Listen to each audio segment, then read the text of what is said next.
And this is how it's supposed to go. Madison Bumgarner takes the ball in game 1 and brings home a win with a dominant performance. Then Johnny Cueto goes out to the mound for game 2 and gives the bullpen a rest by pitching a shutout. Next up is Jeff Samardzija. All he needs to do is stay on pace with his teammates and complete the sweep. Giants, Padres, and it's coming up next.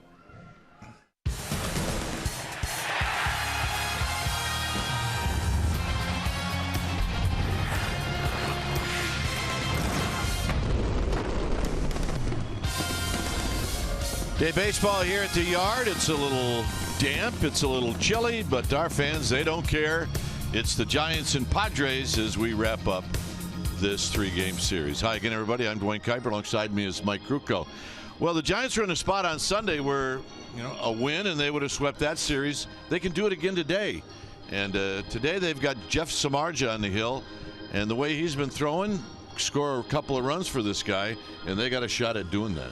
Well, and that's the mindset in that Giants clubhouse. I mean, this rotation, everybody they throw out there, they feel like it's win day, and it certainly is the case with Jeff Samardzija, who has been dominant since putting on a Giants jersey. It figures to be a very well-pitched game because his opponent today, Andrew Kasher's another guy who's very capable of shutting out a big league offense. So it gets back down to who makes the fewest amount of mistakes, and that, my friends, is what we're talking about defensively, and that is going to be the key. Whoever catches the ball the best is going to win this game.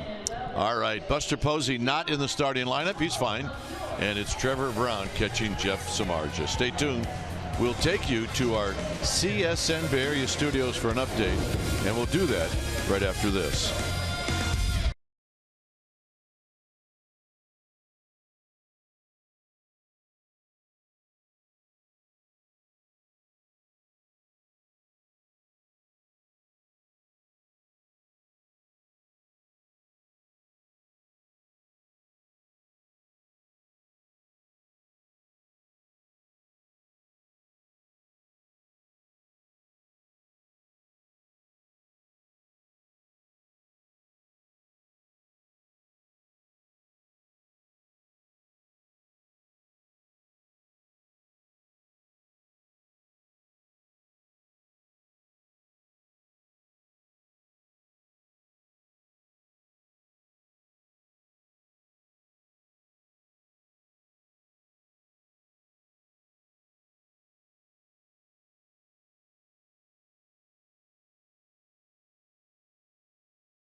CSN Bay Area is brought to you by Jack in the Box. Taste the Baconlicious Sourdough Bacon Ranch Combo only at Jack in the Box. And by Toyota, the full-line automaker with the longest-lasting vehicles in America. Toyota, let's go places. The Giants completely turned this homestand around after getting swept by the D-backs. They've won their last remaining 2 series, and today they go for the sweep in the series finale against the San Diego Padres. Welcome back to the broadcast. I'm Amy Gutierrez. I think it is fair to say the Giants are long overdue for a splash hit. They've been sitting on number 68 for too long. The last one to hit it into McCovey Cove, Brandon Belt, back on September 25th, 2014, and it came off of the Padres starter today, Andrew Cashner. It is our Togo's big play, the Togo's way. Dwayne Kuiper has the call.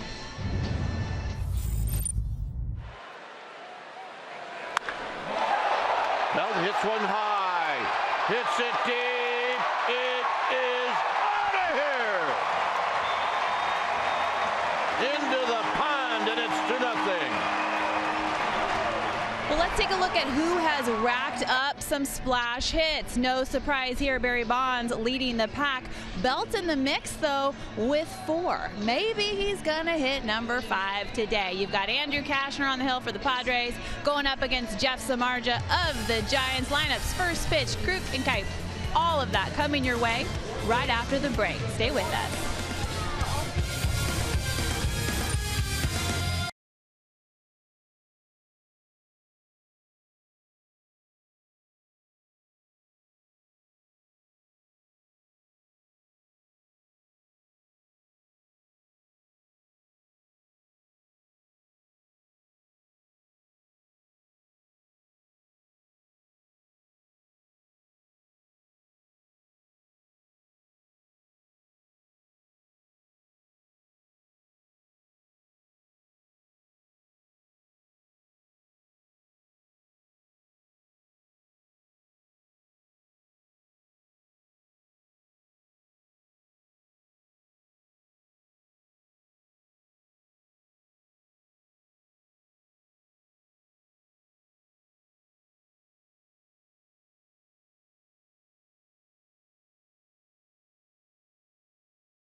CSN Bay Area is brought to you by Jack in the Box.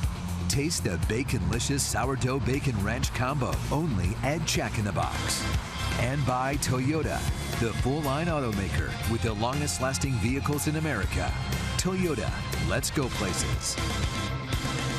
The Giants completely turned this homestand around after getting swept by the D-backs. They've won their last remaining 2 series, and today they go for the sweep in the series finale against the San Diego Padres. Welcome back to the broadcast. I'm Amy Gutierrez. I think it is fair to say the Giants are long overdue for a splash hit. They've been sitting on number 68 for too long. The last one to hit it into McCovey Cove, Brandon Belt, back on September 25th, 2014, and it came off of the Padres starter today, Andrew Cashner. It is our Togo's big play, the Togo's way. Dwayne Kuiper has the call.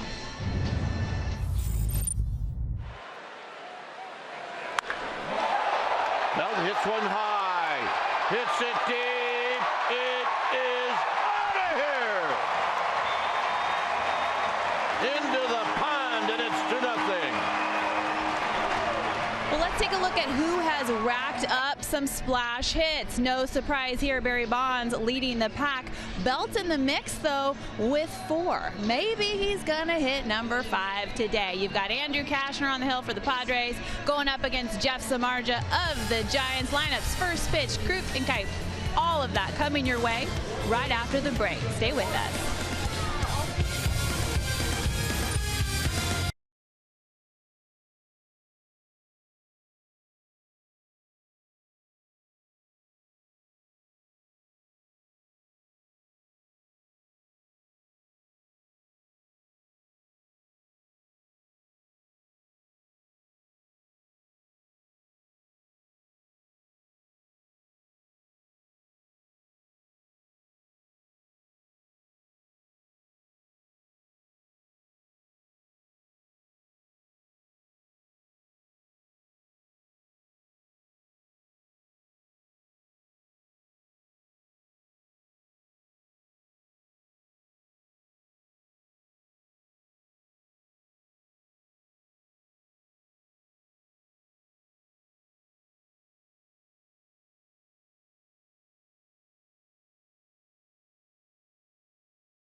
Game time weather is presented by the Santa Cruz Beach Boardwalk. The boardwalk is indeed open. Visit beachboardwalk.com for park hours. 59 degrees here at the yard. You see the winds are kicking up at 16 miles per hour. Humidity at 77%. And right now, mostly sunny. Let's take a look at the Padres lineup. It'll go like this. It'll be John Jay in the leadoff spot, followed by Myers and then Matt Kemp. See his extra base hits against the Giants. Upton, Wallace, and Norris. The bottom three will be Alexi Ramirez, Weeks, and Andrew Cashner. On the hill today for the Giants, who will be the right-hander Jeff Samardzija. Samardzija, big guy, 6'5", 225-pounder. He's 31 years old. He's in his 7th year at the big league level. In 4 starts, 2-1 with a 3.0 ERA. And what we have seen from Samardzija in 4 starts is a really dynamic combination of a fastball that has sink and a good tail that runs away from lefties into righties and a good hard cut. The cutter has just been devastating from 91 to 96 miles per hour. He also has a slider and a changeup. Lifetime against these Padres, 3-1 with a 2.76 ERA. So he's always pitched well against San Diego. And what do you say we take a look at the defense playing behind Samardzija today? Starting in the Giants outfield from left to right, it'll be Pagan, Span, and Pence. Pence with the best arm. Crawford and Duffy on the left side of the infield. Panic and Belt on the right side. Buster Posey getting a day off. That means Trevor Brown's going to be in the squad, putting down the signs. Time now for our Nissan keys to the game. Number 1 is the Samardzija cutter, which really has been a remarkable pitch. He's throwing that cutter more than anybody in the game, and it has been a great look for him. And so we think that is a key in today's ball game. And number 2, just enough offense. Giants have won 2 one-run ball games here in the first 2 games against San Diego. They're just getting enough. No chance, no time to get greedy. But those are our Nissan keys to the game. Yeah, you can get greedy. This figures to be a day where you see lots of pitching, and with Samardzija throwing well, as is Andrew Cashner, the big right-hander for the Padres. So the Giants try to end this homestand on a good note. It started off on a bad note, but they can end it on a good note. As John Jay gets ready to stand in. Baseball here at the corner of 3rd and King on what started out a rainy day, but not now. The first pitch of the ball game is on its way, and it's low. 1 ball and no strikes. We get started right on time at 12:45. In at third is Duffy, and Jay lifts one high and foul and into the seats. Clint Fagan, the plate umpire, he doesn't have a big zone. It can be tight, but he does something that's a bit unusual even for tight zones, is he'll call high breaking balls, which you don't see very often, but he does not have big corners. Samardzija waiting for Pagan to get back in his spot in left field. Now he's ready. And the 1-1 to John Jay, and Jay fouls it back. It's 1-2. Free swinger John Jay in the series. He's 2 for 8. He's gone 1 for 4 in both games in this series. The former Cardinal. And the 1-2. And a swing and a miss, and that's how this game gets started.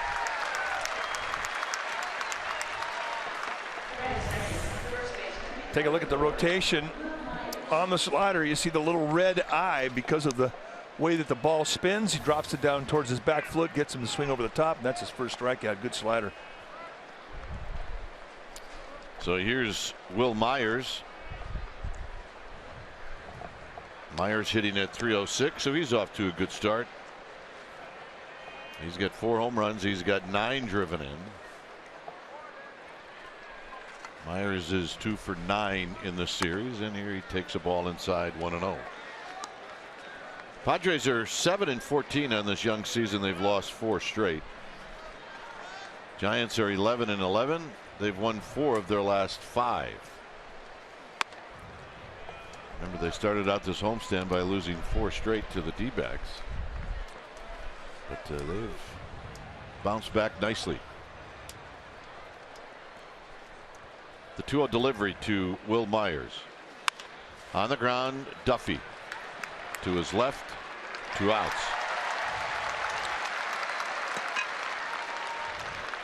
And here's Kemp. Players love playing behind Samardzija. He gets it, he goes, and he attacks the strike zone. With Samardzija, who eats up innings. I mean, he's a guy that's going to give you over 200 innings. You get a lot of innings that are under 12 pitches. Gets that defense off the field. Here's Kemp. Kemp hitting .275. Pitch runs in tight to Kemp. 1 ball and no strikes. Kemp had a big night on Monday. He went 3 for 5 and then cooled down last night. And he went 0 for 4.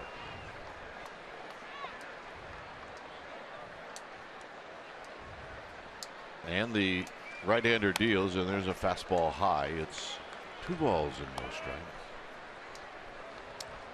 Last 7 games, 6 quality starts with an ERA of 2.52. He's really throwing with a lot of confidence right now, and I think the cutter has everything to do with it. So 3-0. Kemp lifetime against Samardzija 1 for 4 with a double.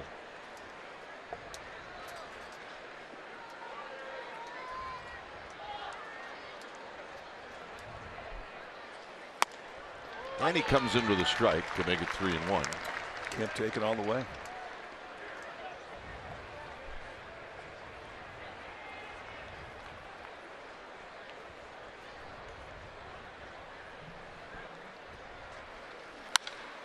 Hit out into right center field. Span moving over, and Span will reach up and make the catch. And that'll end the inning. Span, Panic, and Duffy coming up.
No Buster Posey, so it'll be Span, Panic, and Duffy. Brandon Belt will be the cleanup hitter, and he's torched the Padres over the last 19 games. Crawford, Pence, and Pagan, and then Brown will hit 8th and Samardzija 9th. On the hill today for the San Diego Padres will be the big right-hander Andrew Kashner, 6'6", 235-pounder in his 6th year at the big league level. He's 29 years of age. When you take your bats against him, you're going to see a mid to high 90s fastball with a curveball, slider, changeup. The changeup probably the best of his specialty pitches. 19 strikeouts in 21 innings. Been throwing the ball well in 4 starts with an ERA of 4.29. Lifetime against San Francisco 2-5 with a 4.99 ERA, and has never done well in this ballpark. 0-4 with a 6.91 ERA. The Giants have been hard on him. Here's Denard Span, who comes in hitting at .258, and he takes a little low. Span is 1 for 9 in the series.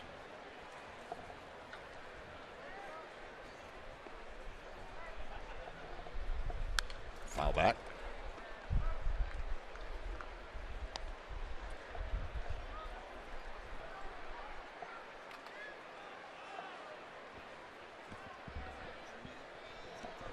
Panic to follow.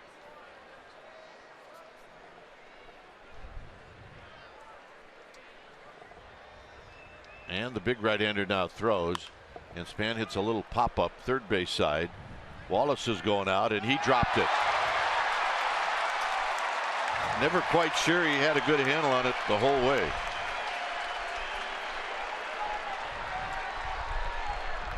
Well, in his defense, anything in the air right now is going to be a tough play, and he doesn't have glasses on. He's dealing with sun and wind, and it's in Northern California air. It's our Exmo. It's brought to you by your local Toyota dealer.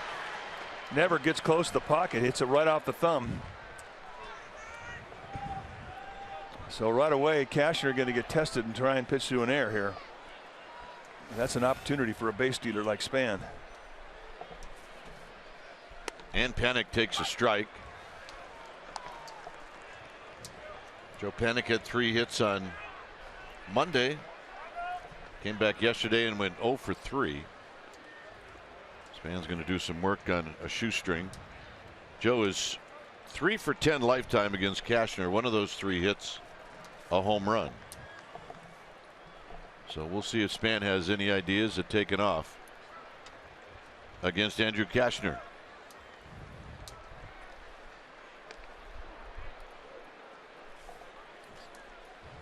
Span has stolen 3 bases this year, and he's been thrown out 3 times. Bottom of the first inning here at AT&T Park. Fans still filing into the ballpark. The pitch is way outside. 1 ball and 1 strike. Cashner, for a guy 6'6", I mean, he can be quick out of the stretch if he slide steps. But boy, if you see him pick that late up, that's an advantage for any runner.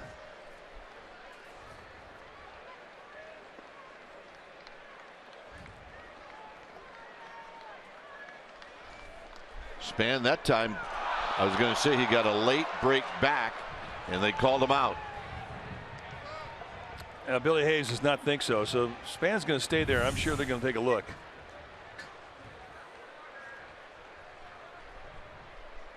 I think the tag was laid high on the hip.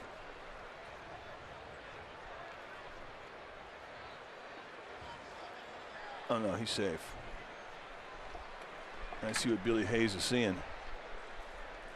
This is one they'll contest this. Well, the other thing too is you're going to lose your ability to take a look and challenge if this goes by way of staying exactly the same. This replay review is presented by Xfinity. But hey, it's significant, right? Man on first, nobody out.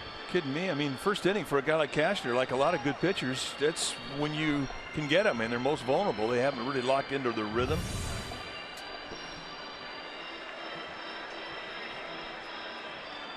No, he's safe. Of course.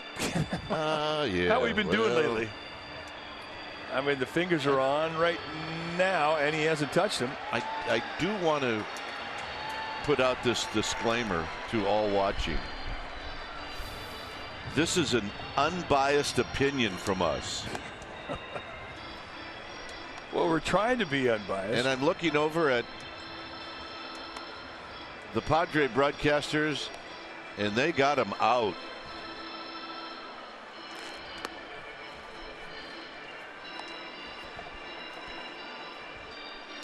And that's an unbiased opinion as well from the Padre broadcasters.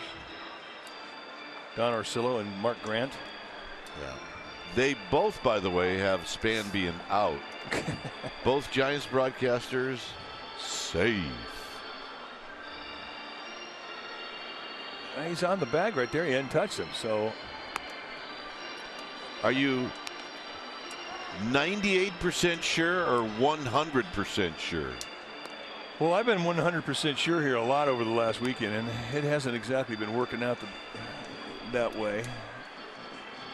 See, I'm 99% sure that he got back. Well, you never know. I still think that that's good enough.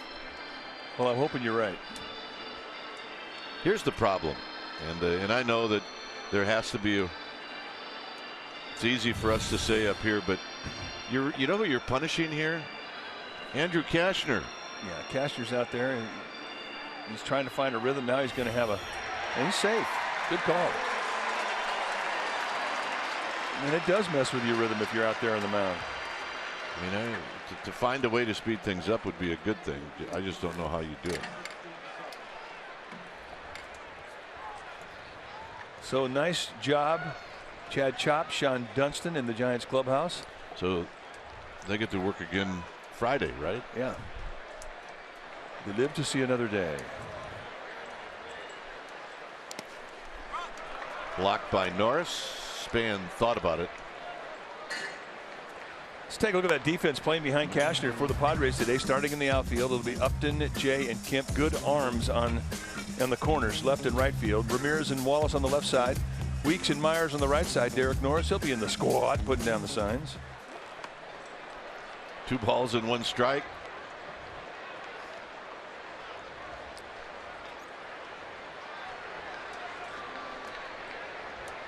Bottom line, it's a pretty good move to first base for Cashner. And if you're Denard Span, you have to respect it.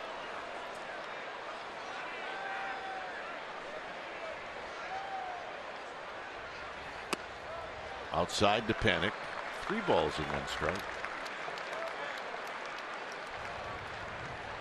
Matt Duffy to follow as Roberto Kelly goes through a whole set of signs down at third base. 3-1. See if Span goes. He does not. And it's a called strike. It's 3-2. Nice 3-1 pitch right there from Cashner. That's perfect location.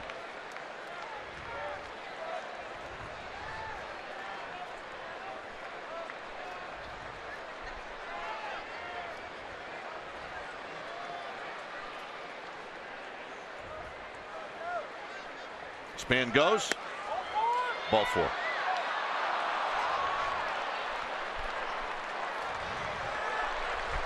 Talked about the small corners on the strike zone of Clint Fagan, and this is an example of it. And Andrew Cashner and Derek Norris, the catcher for the Padres, both thought they had strike 3.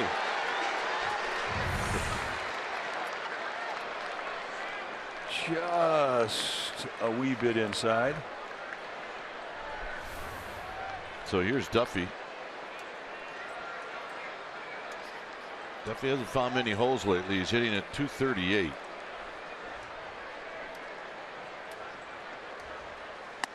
And he takes a high breaking ball. 1 ball and no strikes. It's kind of weird to talk about a guy hitting 238 as a hot hitter, but that's kind of what we're saying. Yep.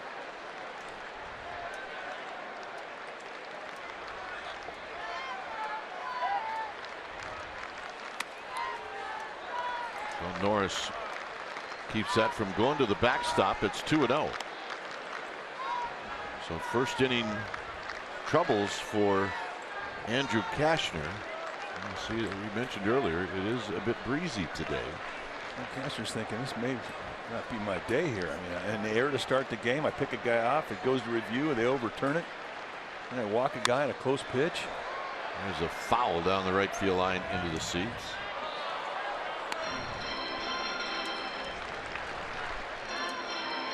Well, you could always get on the California hornblower, which is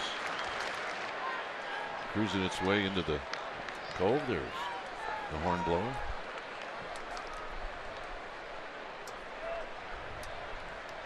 Not the Oregon hornblower or the Nevada hornblower.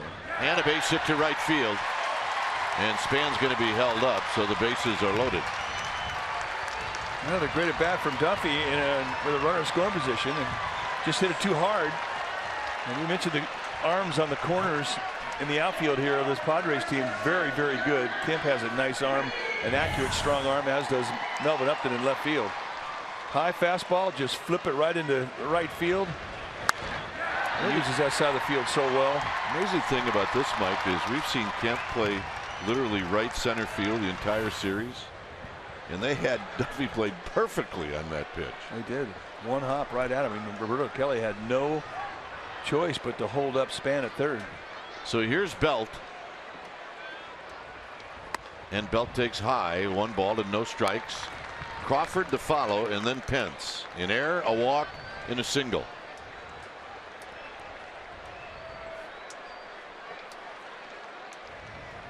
Belt is 5 for 15 against Cashner. 2-0. And he's not going to help him. A lot of patience in this Giants lineup. And for a guy who's looking for his release point like Cashner is, they are not going to help him out. And swing at balls out of the zone very often.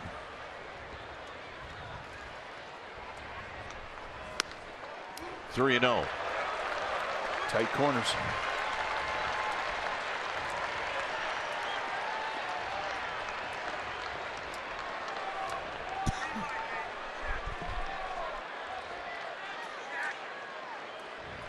Pitch. Here it is to Belt. And he pours in a strike. Took a little off at 96. Well, he's got good stuff. And we've seen him when he locks into a rhythm, and he can pound the corners with that high velocity. Giants do not strike out a lot. High and deep into left center field. Jay moving back. Still back. And at the wall, he makes the catch. Span scores. The throw goes into second. It's 1-0 Giants. I think Belts can't believe it didn't go out. He crushed that thing. I think he's a bit demoralized. He can't hit a ball any harder out to left center. As it winds up being a good at bat and a sacrifice. I mean, he's upset he didn't get 4 RBIs instead of just 1. I mean, he charges this thing. But the way the winds have been here this entire homestand, he's just really been hard on the hitters. You're not getting a lot of carry to the outfield. So he'll have to settle for some high fives and a sac fly. And here's Crawford. I mean, you look at the flags blowing out the straightaway center and you're thinking, all right, you're going to get carried that side of the field. Doesn't always work that way. No, it doesn't. Crawford at 246 with a couple of home runs. He's got 4 runs batted in on the season. And he takes low. He does have a lifetime home run against Cashner. And his history against Cashner is 6 hits and 14 at bats. Panic at third. Duffy at first. A run in.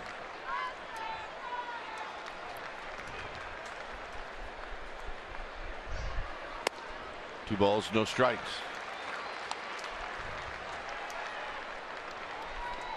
It will make you shake your head. You got AT&T'd.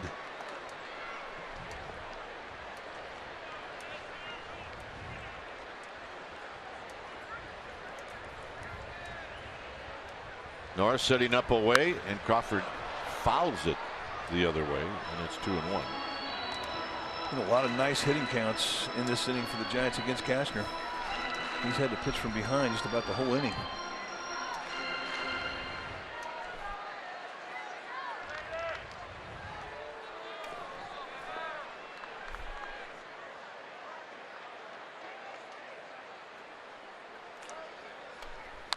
Crawford on the ground, foul, so it's now 2-2.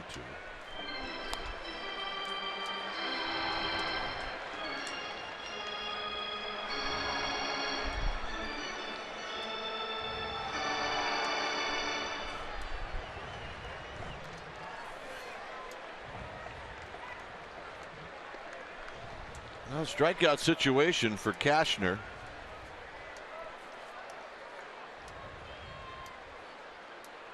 Runner goes, swinging a foul down the left field line and out of play. The runner being Duffy.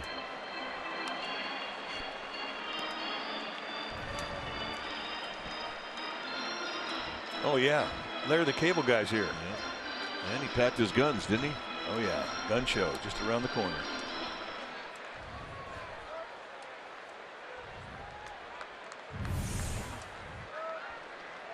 All right, let's take a look. I got it. Oh geez. we gotta get that guy a glove. 2 balls and 2 strikes. Crawford to left. Upton is going to catch. No throw. Panic scores. Sacrifice fly. 2-0 Giants. Not so good at bats. Crawford getting it done in a 2-strike count. I always think that's an even better at bat when you can get that fly ball to score that run from third. And you got to get a little depth on the fly ball to the corners here because of the arm strength of both Upton and Kemp. Nice AB. Here's Pence. Pence hitting at 266. I'm a little disappointed in Larry the Cable Guy, I got to tell you. He got everything going for him except good hands. He needs to bring his fishing net.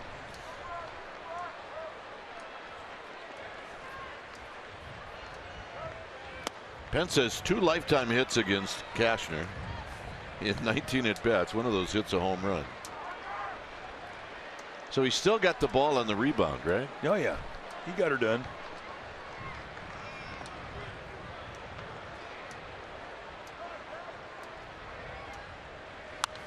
Foul just below us.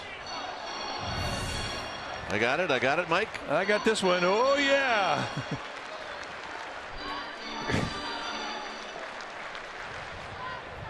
He took it from the woman in the green cap, and she's not happy. She gave him a stank eye. Oh my goodness. If looks could kill, I don't care how big those guns are. Not happy.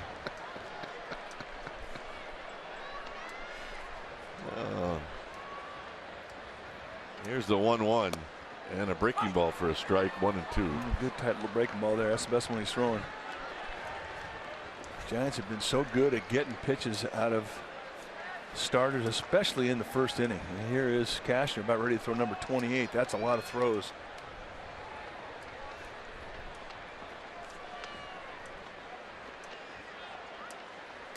In the dirt.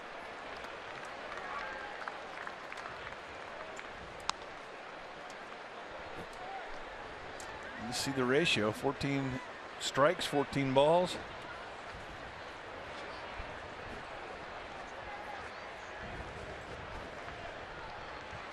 Two and 2. Duffy goes swinging at the line drive to right, and Pence is going to dive. He can't get it. Rolls up of archway number 4. Duffy scores. Pence has got a triple.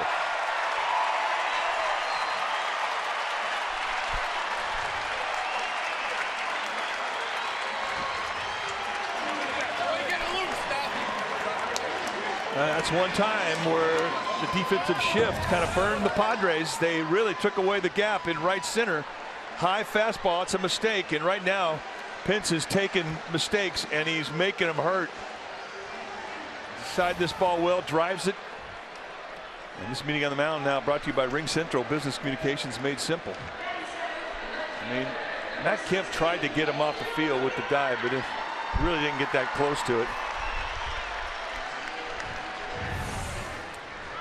Take a look at just how far towards right center Kemp is playing. About a glove and a half short of pulling this thing in. Ooh.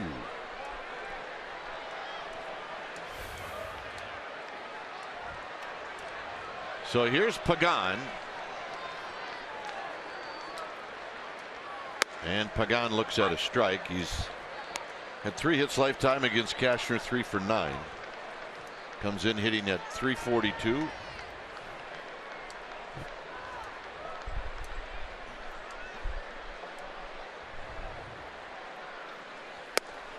Oh, and 2.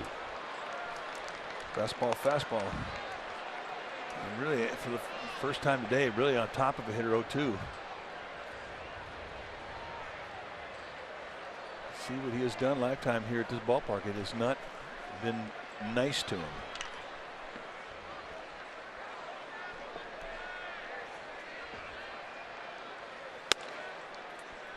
Cashner wanted it. It's 1 and 2. 32 pitches and counting.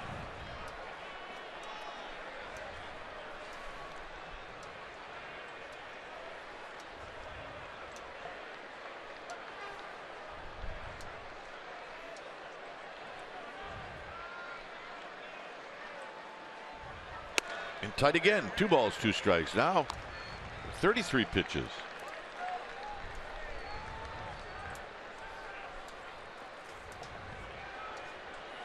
Trevor Brown waiting patiently in the on deck circle. And Padres are going to get some action going in their pen. Pagan on the ground to Weeks at second, and this will end the inning. So the damage for the Giants, they score 3 runs. The first 3 hitters for the Giants reached, and after that a couple of sacrifice flies and a triple, and it's 3-0 Giants.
By AAA. Get a free Giants all-season blanket. Restrictions apply. Go to AAA.com/Giants or to a AAA branch for details. 3-0 Giants. Here's Upton, and Upton takes a strike. Upton, Wallace, and Norris here in the top of the second inning. Samardzija went strikeout, ground ball, fly ball in the first. 0-2. He really turns his back, doesn't he? He really does. I mean, it's like Johnny Cueto in that regard. He will show number 29 to the hitter.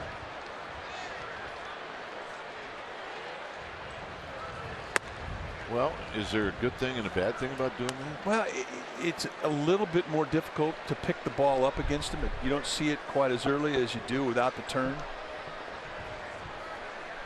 You know, watch him show you a 29, big upper body turn. And because of that, you just don't pick it up as early. And with his movement, he's high velocity movement. Big time cut, big time movement that will bore in. If it's at the belt, he'll burn the hands on a right-handed hitter. If it's down around the knees, he'll sink it. So 0-2 to 3-2 to Upton. But anything that you can do that's a little funky that can upset the vision of a hitter as to where your release point is when you come around and you show him your hand is a good thing. Crawford charges and throws him out. Well, Friday, May 6th is the annual Metallica night here at AT&T Park. Members of the band they're going to kick off the evening by performing the national anthem as well as participating in other in-game activities. Your special event package will include a ticket to see the Giants take on the Rockies and a collector's edition Metallica-themed Giants desktop collectible. Go to sfgiants.com/special events. I want to get that. I want to get that. I want to get that. You will. Metallica, they lead the league in good times, let me tell you. Here's Wallace, who's had a good series as a pinch hitter. Here he's starting at third, and he takes a ball 1-0.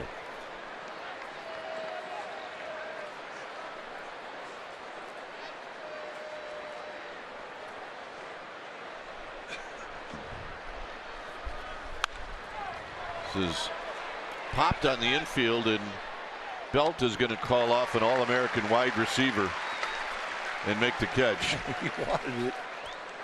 Let's check in with Amy G. All right, guys, last night Johnny Cueto recorded his 100th win, and I asked him after the game about the friendship that he's been forming with Buster, because he became part of a very exclusive club as one of the few Giants to publicly receive a Buster hug. He said about Buster, "We get along very well, and in this short amount of time I already consider him family.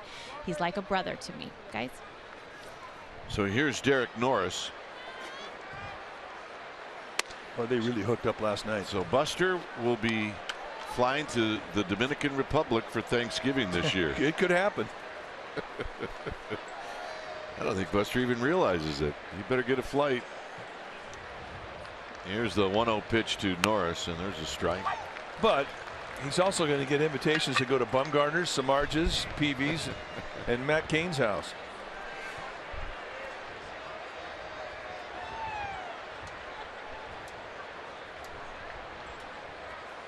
Norris takes low. I like the pop-up in the infield, and you've got an All-American first-team wide receiver out there calling him, and the first baseman calls him off. I got a high school quarterback calling off a wide receiver on a pop-up. Go figure.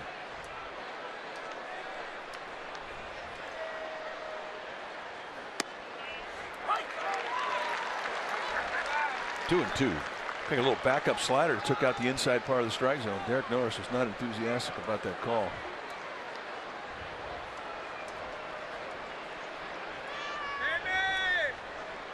Outfield completely straight away. Here's the pop-up that we're talking about. Now, Samardzija said, "I got this one, mine," and all of a sudden, here comes the high school quarterback. But I mean, that's just the law of the land. If you're a pitcher, you give way, even if you're a first-team All-American wide receiver. Got him. Samardzija, 2 strikeouts. It's 3-0 Giants.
In 1996, Barry Bonds hit career home run number 300 off of John Burkett.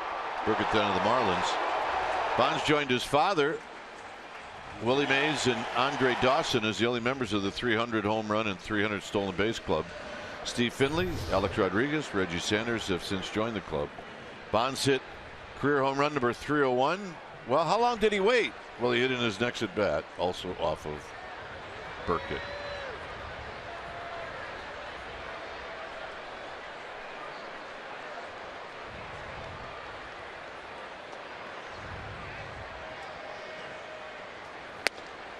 And strike to Trevor Brown hitting .250, 3 home runs, 7 driven in. Mr. Posey with the afternoon off so far. Samardzija on deck, and then Span.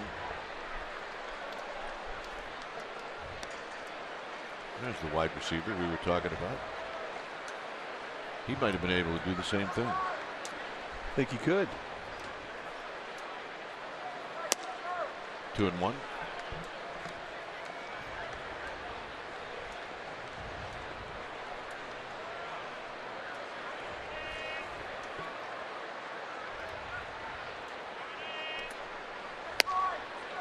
Brown takes a strike. It's 2-2. The two-seam fastball coming back in the strike zone. So looks like Cashner's starting to get a feel of that fingertip release as he's starting to lower his sights with all of his pitches down around the knees where he wants to be. Brown stays alive as he rolls it to the backstop.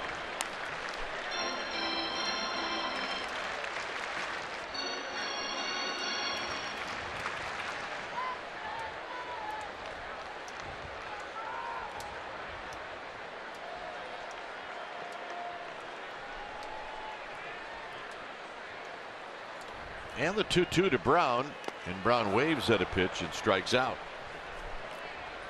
First strikeout for Cashner. This, by the way, this game is the only day game today. All the other games will be tonight. Giants will head out after the game for New York City, and they won't get in until tomorrow morning. Yeah, around 5 o'clock. Here's Samardzija. But a day off in New York.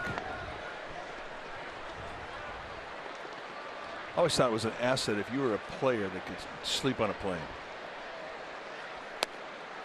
Well, it all starts out in the minor leagues. If you can sleep on a bus, you can sleep on a plane. I'm 0 for 2 in that category. I know you are. I didn't do the bus thing with you, but I don't know how many years now it's been where you and I have shared the same plane since 1983. You're the guy that looks like he's had 12 cups of coffee at any time of the night. Curse. Rolled foul. But nights like tonight, I mean, if you can get 3 or 4 hours in the plane, then you get back to your room, you get another 5 or 6, you're good to go. Yeah.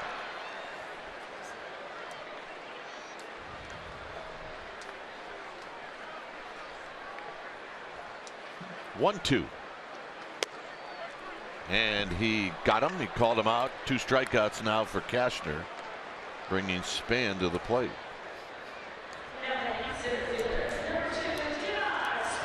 The difference, a lot of differences obviously between trying to sleep on a bus and on a plane.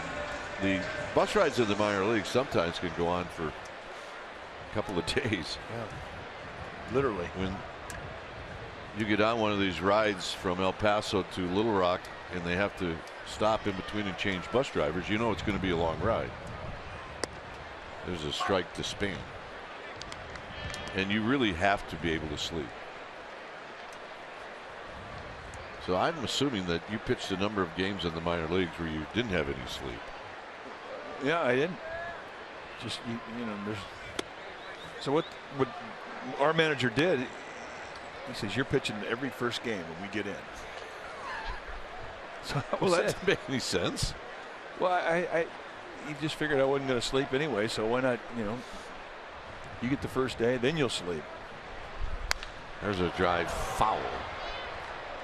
Well, I can't tell you how many times over the 3 years I played in the minor leagues where you pulled up to the ballpark from a long trip 3 hours before the game started. Oh, yeah. We're talking 15, 16-hour bus rides. Get up, stretch it out, go get them. You're in the game. 2-2 on the pitch down low. That's why when you finally get to the big leagues, there are no more bus rides. I mean, there's a couple where maybe if you're playing San Diego and then you're playing LA, it's faster to take the bus than to take a plane.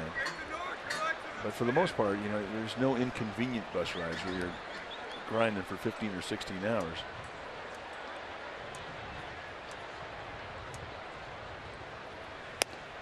Off the plate, 3-2. I mean, when we were playing, it was a pretty commonplace that teams would take commercial flights, and it's rare that teams travel commercially anymore. It's pretty much charter flights around the league. Probably only do it if they have to. Here's the payoff to Span, and Span fouls it off the backstop. In the years I was in Cleveland, if we took a charter flight, it was usually going cross country, but all the other short flights, well, you're sitting with the customers. Or you could take a ship. Take a ship. Cleveland to Detroit. 3-2 pitch. And the walk to Span. Great at bat. And the pitch count continues.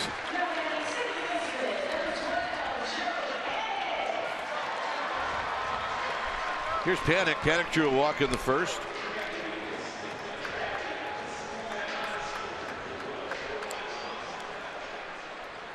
Padres have an off day tomorrow, so if they got into the bullpen deep, and they would have enough arms, they could blow it out because of the off day.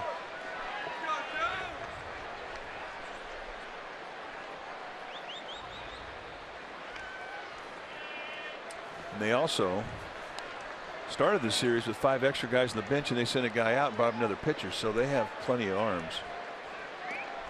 But the pitch count is definitely a concern of Darren Balsley, the pitching coach for the Padres right now.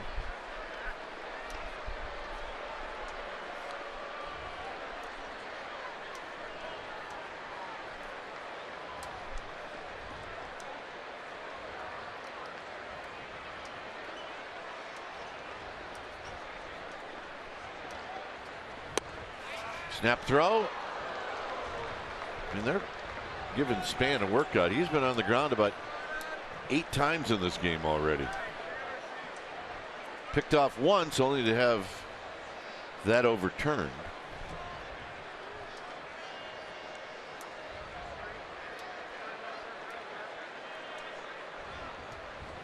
One ball and no strikes. Good changeup.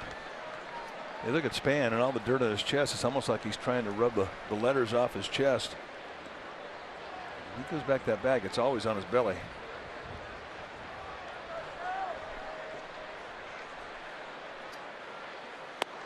Nope, off the plate, 2-1.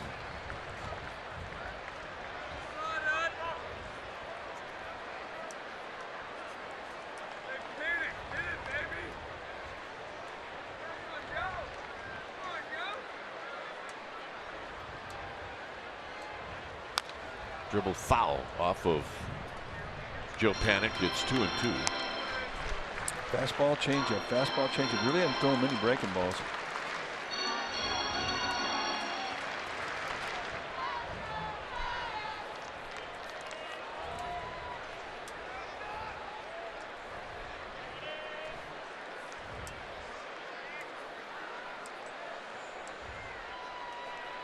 Cashner at the belt.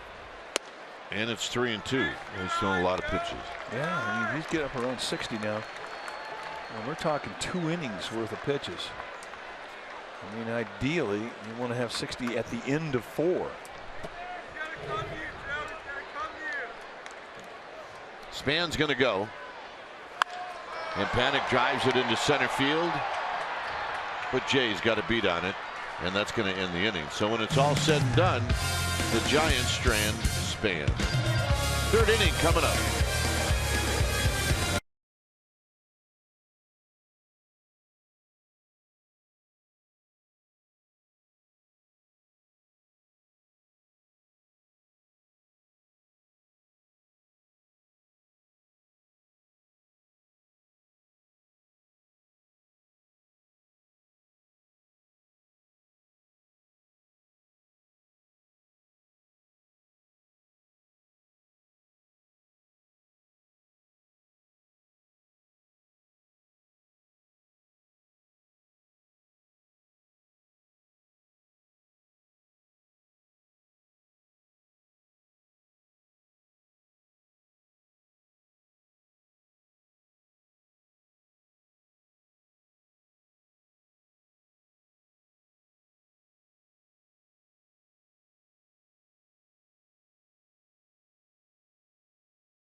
get major league coverage. T-Mobile has doubled its 4G LTE in the last year. Giants 3, Padres nothing. Here's Alexi Ramirez, who takes a pitch inside for a ball.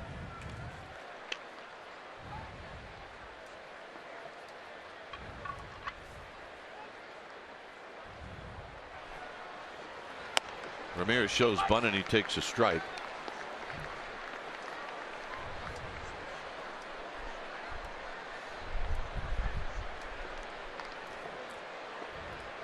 The C-SPAN Dalian coming into port. On the ground, foul. Past Glenn Hoffman, past our ball dude. The old container ships, we see a lot of them. They'll go out through the Golden Gate Bridge. They'll hook a left and they'll go right by John Miller's place. Yep. Down to Half Moon Bay, Carmel. There's a base hit into right center field. His pencil cut it off. Well, the Blue Jays will be at AT&T Park on May 9th through the 11th, and the Giants invite all students, alumni, and fans to College Night. Each special event ticket package includes a ticket to take on the Blue Jays and a limited edition co-branded Giants USF College cap. Check it out, sfgiants.com/special events. Good looking lid. It is a good looking lid. That's the first hit, by the way, for the Pods. And here's Weeks, and he takes high, 1-0. So first time for Samardzija out of the stretch.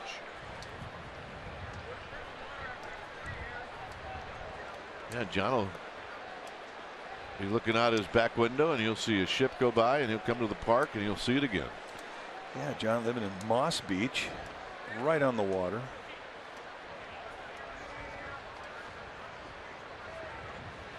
Foul. And you go to John Miller's house, he and his wife Janine, and right along he's got windows all over the house that look out at the ocean. And there in front of every window is a set of binoculars. I mean, and he uses them. He spends a lot of time looking out those windows, and he'll tell you what those ships are, where they're coming from, where they're going to. Loves the sea. He's the best. And the 1-1 is high. 2 balls in a strike. You might be talking about ships right now with old Dave Fleming. John and his wife Janine in the offseason, they'll go on 2 or 3 cruises. They love the ocean. 2 balls and 1 strike. Now you can get it. You can get as many as what, like 3,000 people now on these cruise ships, right? Yeah. How many people do you think he talks to? All of them. All of them? Twice. All 3,000? He loves it. Well, they can't run, right? No. 3-1 to Weeks. Swinging a foul, and boy, that got Brown square. This is where you keep an eye on a guy, because with all the concussions we see these days, and he's got the old style mask on. Buster Posey uses the hockey style. Well, he really gets back on his heels on this. We saw a similar situation like this happen with Nick Hundley when the Giants were in Colorado, and right after the Giants left town, Hundley went on concussion protocol. It was a week. I guarantee that Trevor Brown saw some stars. Cut his lip. Eric Ortega, Giants trainer, looking him over.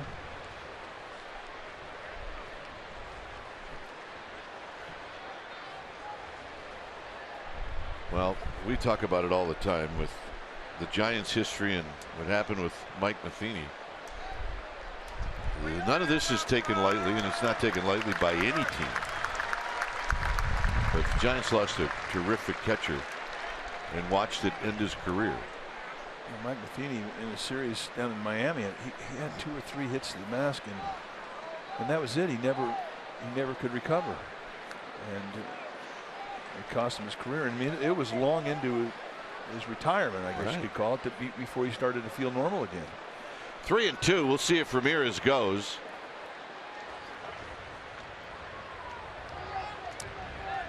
So every time we see a catcher take one like that, it reminds us of Matheny, and we do think about it.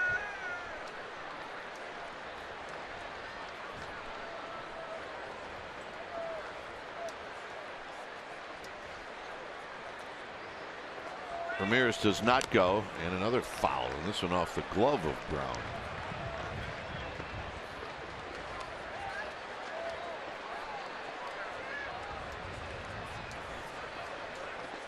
And you know, look, you just don't forget about Brown now. They'll be checking on him the whole game. Well, and the whole flight into New York. Dave Gresham, the Giants head trainer, with the sunglasses on, talking it over with Eric Ortega. High and deep to right. Pence back, looking up, and it's off the bricks. And with the speed of Weeks, he's going to end up at third. Coming in to score is Ramirez, and it's 3-1. Well, that little guy almost knocked it out of here. I don't think Jamal Weeks can hit the ball any harder. And it gives you an idea of just how difficult it is to hit a ball out of this ballpark tonight, especially to right field. I mean, that ball he hits off the screws, and it's about 3 feet from going over the wall. Maybe less than that. I mean, that was close. Yeah, about 3 feet. I'm sticking to it. So he works the count full and gets a fastball challenge at the belt, takes advantage of it. Well, he takes a healthy rip. Here's Cashner. Cashner fouls it out of play. Duffy is even with the bag at third, and Belt is even a little closer than that. Crawford in panic or deep.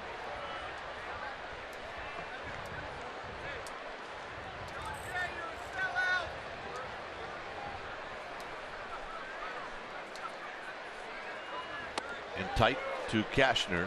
It's 1 ball and 1 strike.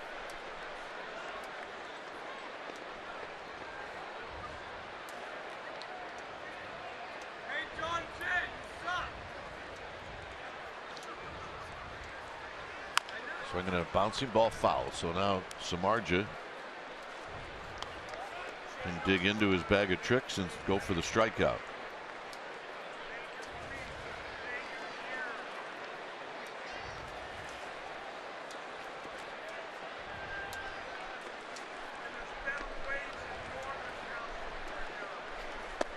Low. 2-2. Cashner taking that like he's a pretty good hitter, and he is a pretty good hitter. Not your normal 3 strikes, see you later to a pitcher type of a hitter. He's got a clue.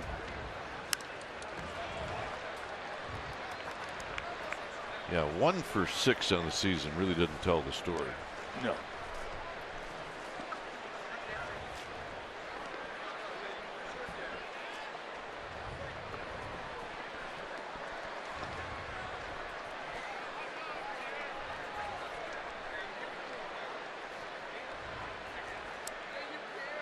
And the 2-2 pitch. Here it comes to Cashner. And now it's a full count.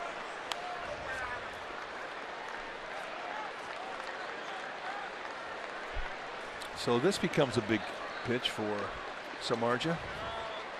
John Jay ready in the on deck circle.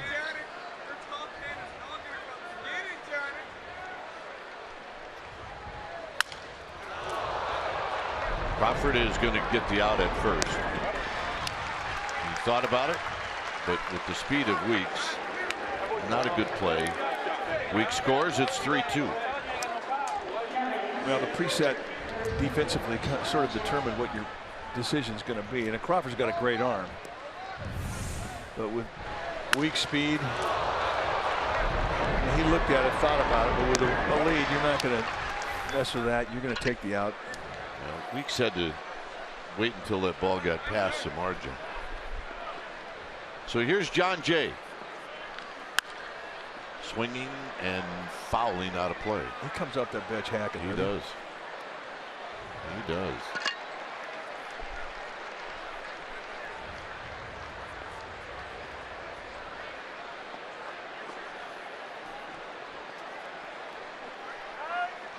His numbers against Samardzija good. He's now 8 for 19.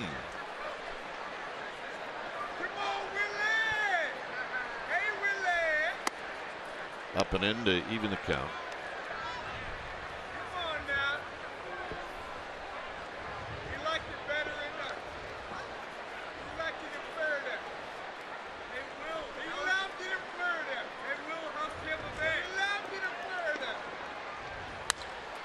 And a base hit over Panic. 3 hits now in the inning.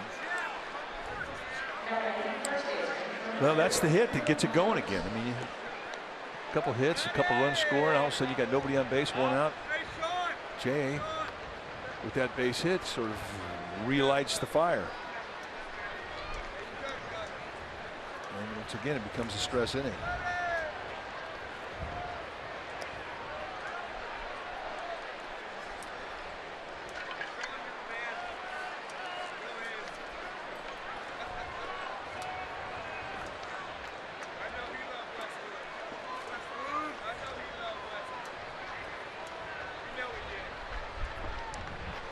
And Myers takes high, 1 ball and no strikes. It's almost like it doesn't matter how it starts, it's always going to wind up a 1-run difference between these two teams. Sure seems like it. They have a lot of 1-run games against each other, and they have over the years.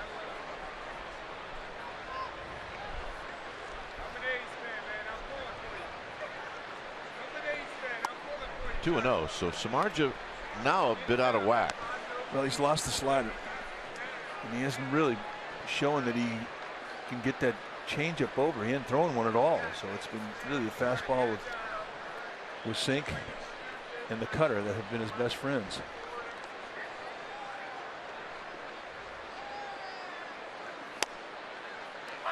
There he comes back in with a strike. Well, and a good strike down around the knees. I mean, down around the knees is where he's going to get sink. That's where he's going to get his ground ball to get out of this inning. Started this inning and he was up. So a different release point at the start of the third than he had the first and the second innings.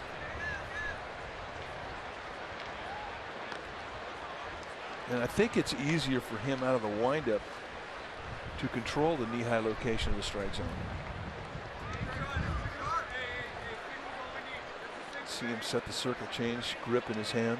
That's different. At the start of the season, he was putting a forkball in, setting his grip to a forkball prior to a pitch.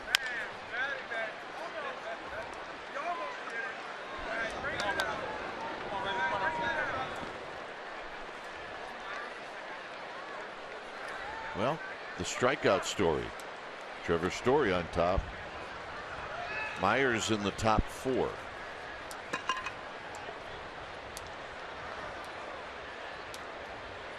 Two balls, 2 strikes.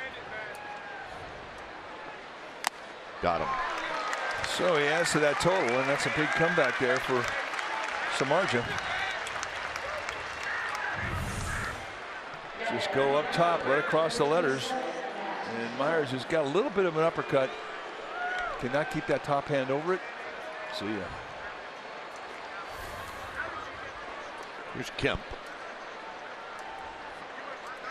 Kemp hit a fly ball to center field in the first. Dodgers and Marlins tonight. That's a 4-game series. That series will end up tomorrow.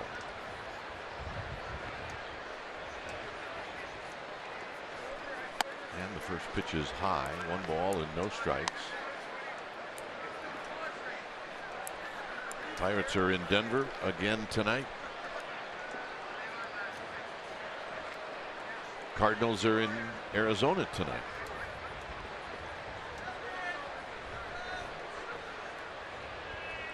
Jay with a good lead. He does not go. High and deep to left. Kemp gone. And just like that, the Padres take the lead.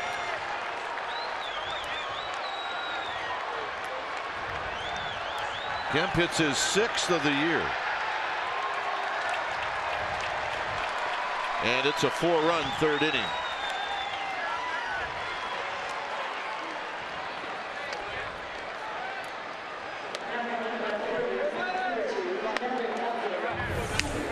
Take a look at the location. Talk about him elevating this inning, and there's another example of it. Fastball just above the belt, middle in. And Kemp with a bent arm swing on a day not really built for home runs. He turns Mother Nature around. Upton at the plate. He ain't gonna miss. He's a good slider. I guess sometimes being really angry will help you with a slider. Oh yeah, absolutely. Give you a great breaking ball. Give you great everything. But it was also down back in the windup, and he gets the ball down.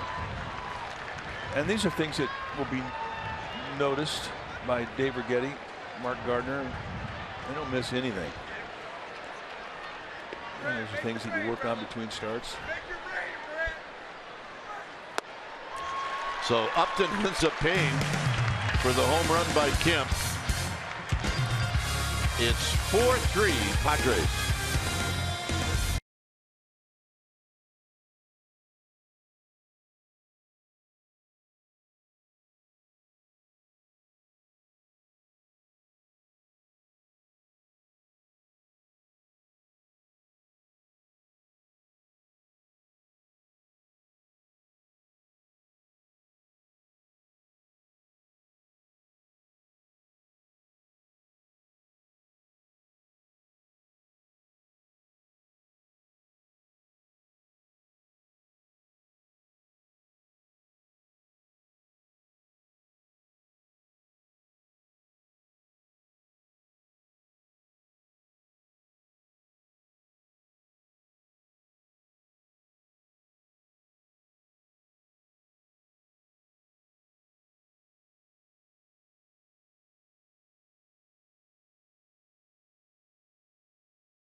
By Energy Upgrade California. It's easy to stay golden at energyupgradeca.org. Well, Giants fans, next time you want to grab Giant seats, get the StubHub app. Not only will you find seats you love whenever you want, you can find the best seat for your buck when you sort out by value. Go to StubHub app today. That guy works for Keebler. Here's Duffy, who takes a pitch inside for a ball, 1-0. Yeah. Makes cookies. He looks pretty comfortable. There's a strike. Kastner should have new life. Oh yeah, he's got the lead. Give up a 3-spot in the first inning. The way it happened to him, he's thinking this won't be my day. But here he is with the lead in the third. Duffy on the ground in a fair ball, and nobody's there. Duffy might be able to run till tomorrow. Finally picking it up is Upton. And they're going to hold him up at third. Unbelievable defensive strategy by the Padres. Well, if you talk to Duffy the first 2 games in this series, he would be a guy that tell you that the defensive shift was killing him. But here he finds a hole. And Upton, who was playing in left center, had to come all the way over. And by the time he got to it, it was an easy stand-up triple for Duffy. I mean, it just looks so strange. Yeah, nobody's in the screen yet. Nobody.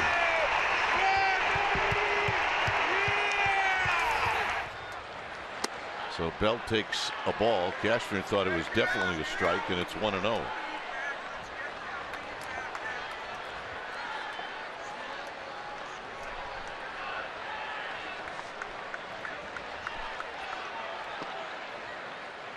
Belt, base hit again away from the defense. Coming in to score is Duffy. Belt's going to stop at second. And this game is tied. Ooh, quickly. Bang, bang. And they take away right center field gap. And they give the line, and second at bat in a row. Giants hit against the shift and beat it. So here's Brandon Crawford with a sacrifice fly in the first.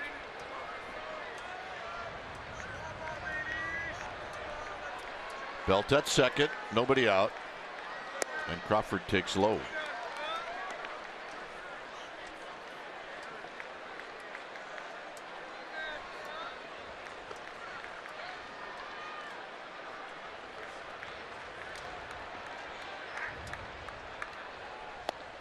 Nope, 2 balls and no strikes.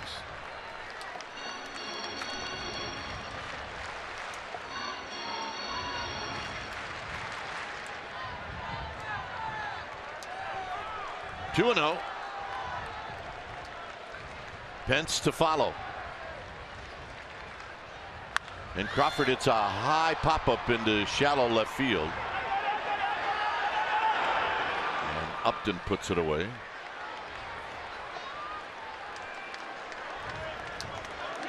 And here's Pence.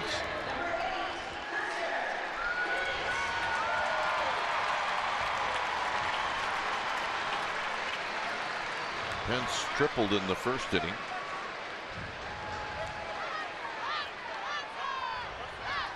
Umpires have got something on their eyes here. Guys, there'll be a camera reflection or some kind of jewelry that will catch the sun, and it'll affect the players on the field.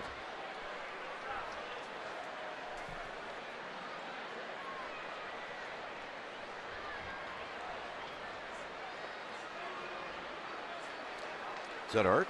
I think it's Art. Art Santo Domingo. So it must have been that bag that was shiny. I'll tell you what, over the years I've known Art to do anything he can to get on camera. He's a lot like Marty Lurie. Yeah, could have been his drool cup, though. I mean, having a little reflection with the sun.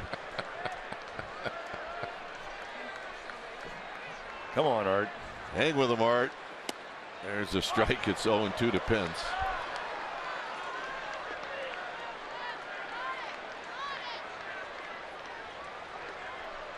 Pagan to follow. It's a 4-4 ball game. Down low, 1-2. Good 0-2 pitch. Padres are not going to change. I mean, they're taking away the gaps in right center. They're giving the lines and saying, come on, have at it.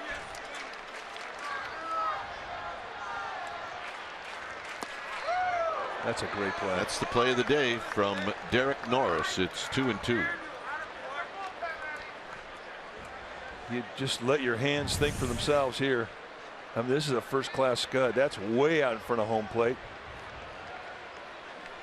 And he kind of moon scoops it, and he didn't know how he caught it.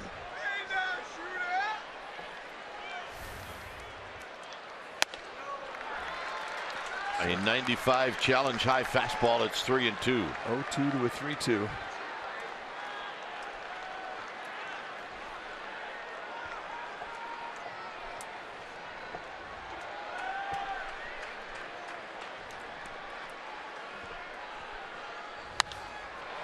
Pence chases that high fastball and fouls it out of play. We're getting close to 75 pitches in 3 innings for Cashner. And it's just been about all of it out of the stretch. It has been anything but easy for Cashner. Look out. Look out. That is where you got to pay attention.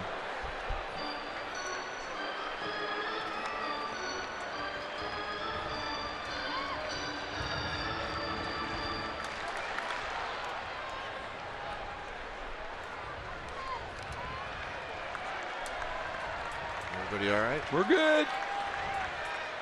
So good news. 3-2 pitch. He walked him.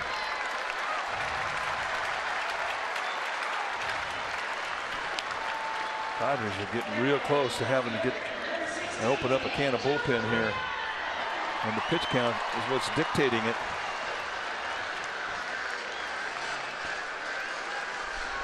Here's Pagan. Pagan bounced out to second in the first. A triple by Duffy to open up the inning, and then a double by Belt. Bullpen is starting to go, like you said. Crawford popped up and pinched the walk.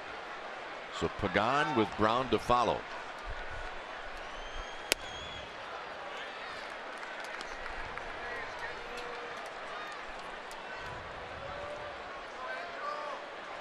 Kirkman, we saw him warm up last night.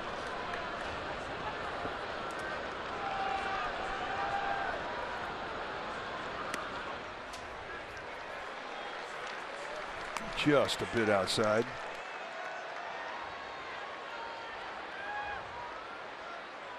Two balls and no strikes.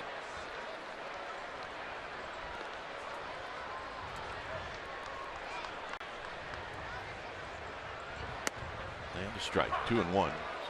Cashner comes in at 92.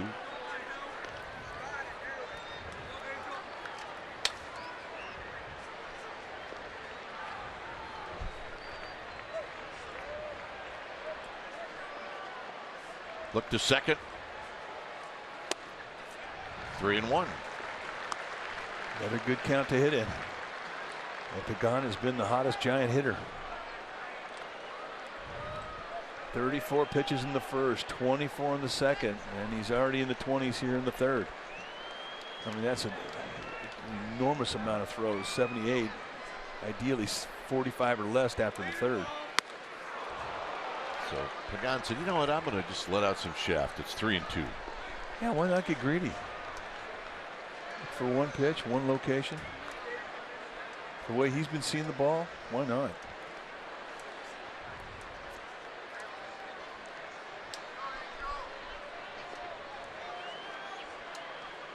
Three and two. Here's the payoff. He got him. Nope. In and out of Norris's glove. So new life for Angel Pagan.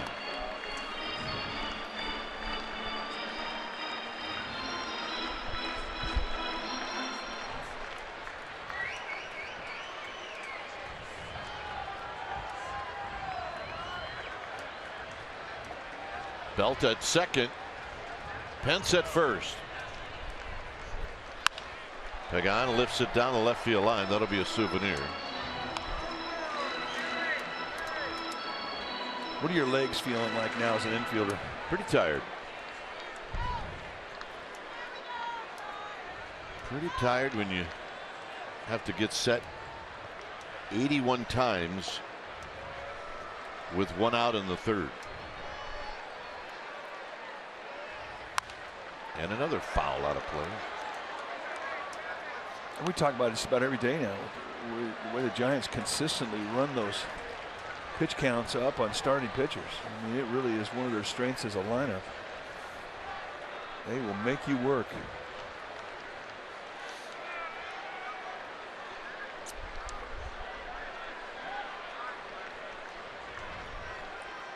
And the payoff again to Angel Pagan.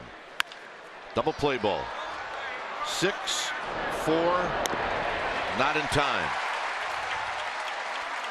So Brown will hit with runners at first and third. You start getting pitch counts up around the mid-20s and higher, and that's when you start seeing location mistakes from pitchers. Especially when you've had 3 of them in a row like Cashner has had.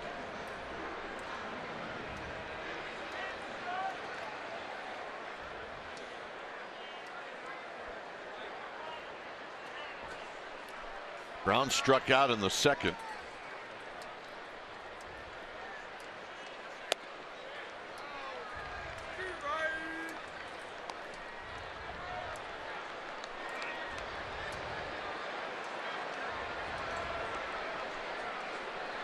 So Belt is at third. Pagan's at first, and it's 2-0 with Samardzija on deck. Cashner really has not been able to figure out the tight strike zone of Clint Fagan, the plate umpire.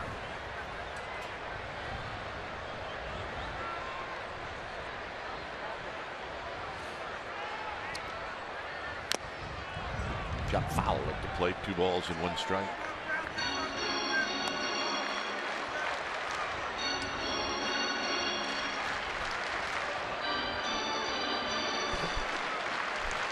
Gamer babes are here. Yeah, the girls.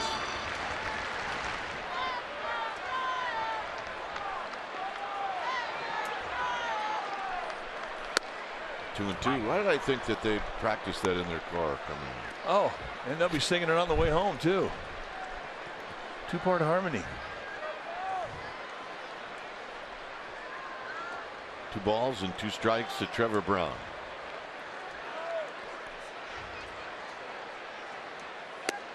And a full count. Again, Cashman walking after that pitch. He thought he had strike 3 on the call. It just has been a narrow zone. The corners have not been big for either pitcher today.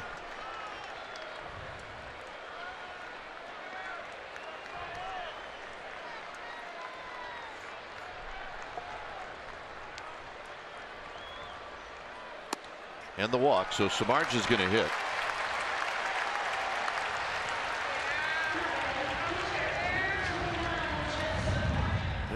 He's had a big hit in his last start.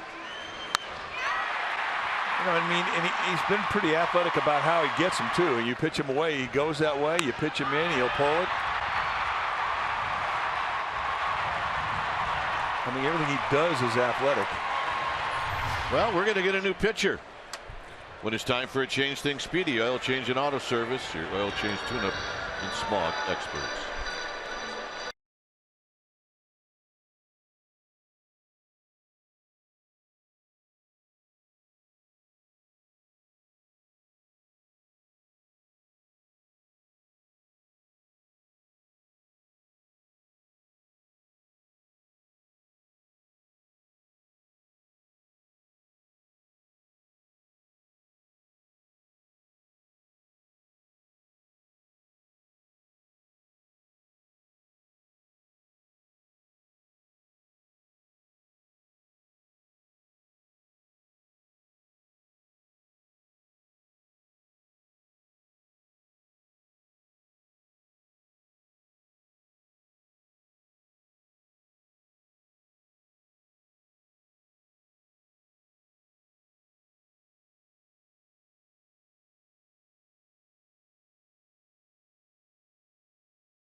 Coming up with the bases loaded, and this is Michael Kirkman. Take a look at what he has done in his major league career with the Rangers in 94 games. Low 90s fastball with a slurpy breaking ball and a changeup. In the Texas in parts of 5 years. Hit into center field, a flare, and it's going to fall. 2 runs are going to score. And the Giants take the lead on the base hit by Jeff Samardzija.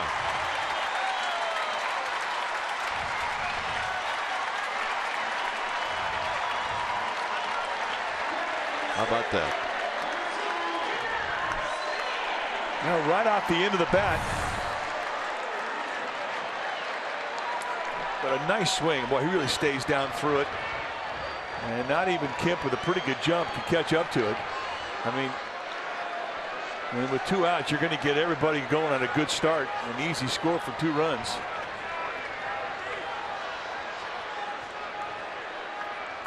So here's Span. Span takes a strike. So the 3rd inning so far has produced 7 runs, 7 combined runs.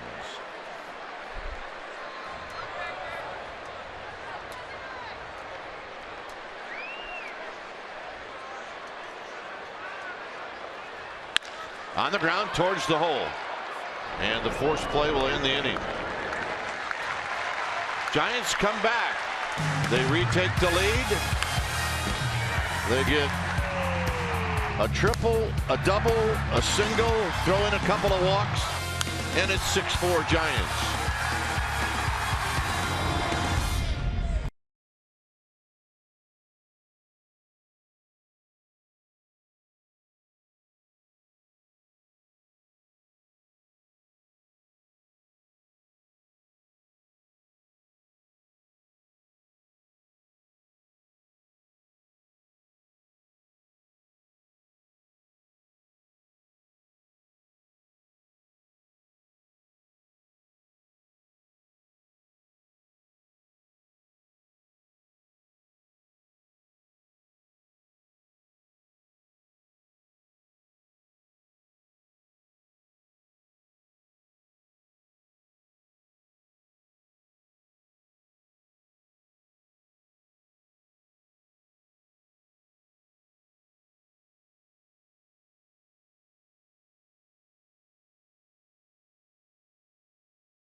Earlier in the game, Crew and Kite talking about cool lids for college night. How about this lid for the Olympics? It is 100 days out from the opening ceremonies in Rio for the Summer Olympics. 10,000 athletes, 206 nations, a whole bunch of athletes from the Bay Area are going to be there, and you can catch every event on the NBC family of networks. We're covering it from August 5th through closing ceremonies on August 21st. USA. Dwayne and Mike. Thank you, Amer the Gamer. I guess we know that she'll be rooting for the USA. But I can't wait. I love the Olympics. It's fun. The Olympics? What is it, 2 weeks, 3 weeks? 100 days. The Olympics is 100 days? 100 days away. Or 100 days away. So, and golf is going to be the Olympics this year. I think that's going to be pretty cool. Here's Wallace. No balls and one strike. Giants with a 6-4 lead. Overshift. Not quite an overshift. But you can see Duffy way off the line at third. More exaggerated shifts in this series than we've ever seen. We've seen shifts, but boy, have they been over exaggerated. And the pitch is high to Wallace, 2-1. Marja had a nice rhythm early in the game, and it just hasn't been able to lock it in. And when he's had the nice rhythm, it's you've seen consistent knee-high location. And when he hasn't been able to control that release point, he's missed up, and he's missed up a lot. He misses up there. It's 3-1. Now Crawford moves to the other side of second.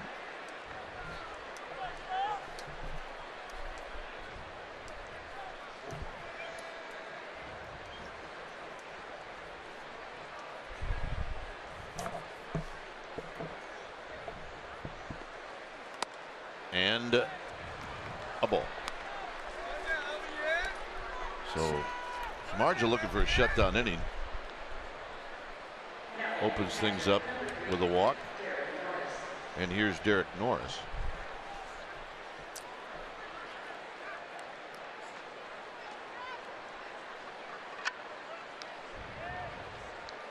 Not the way you want to start a shutdown inning attempt, walking the first guy. But Samardzija's got the sinker that can get the ground ball if you can get the ball down.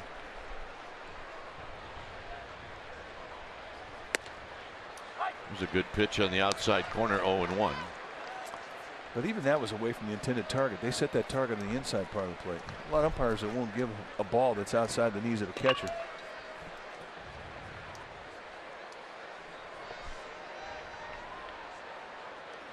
Curveball hit on the ground. Crawford's got it. He goes to Panic. Panic on the belt. Double play. And that's the beauty of Samardzija. I mean, even with his breaking ball, if he gets it down, he can get that ball beat in the dirt. And with the Giants infield, and they're going to turn it. Taylor made. And Norris, a catcher, didn't have great speed. And watch this relay into Panic, always above the belt around the letters from Crawford. Hey, that was an old style turn by Panic. Yeah, it was. I haven't seen that one in a while. Here's Alexi Ramirez. And he lines this one. Span is going to wrestle it and put it away.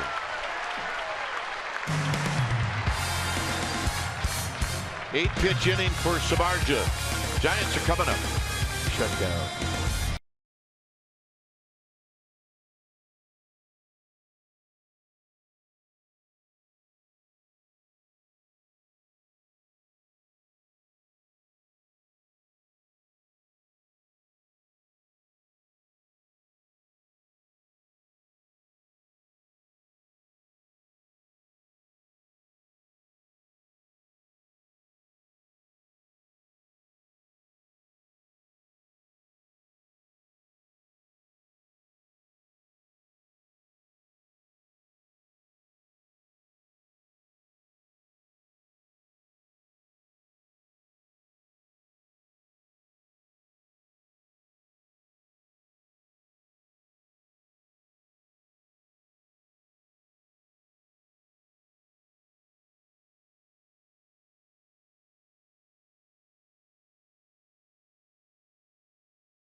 Time now for our Ford Right choice, and I'll tell you why we like to come to this ballpark, and we'll show you a nice family moment right here. Dad catches the foul ball, gives it to his son. Pat in the back, kiss on the head, and look at Mom. Psyched. Yeah, you see the T-shirt? Junior Giants. Yep. About his glove. A moment they'll never forget. Nice going, gang. I think Dad's ready for another one to give to Mom.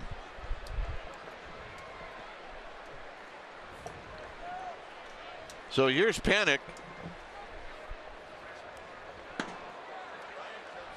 Looked like Kirkman may have stumbled a little bit. Caught a spike, perhaps. Yeah, the only way you could explain that pitch he threw, as errant as it was, you had to lose your foundation, and I think you did. 1-0 pitch coming up to Panic. And a strike to even the count. So a guy throws a pitch that's like 10 feet wide, 10 feet out in front of home plate, and then the next pitch he paints you on the black at the knees. This just doesn't seem right.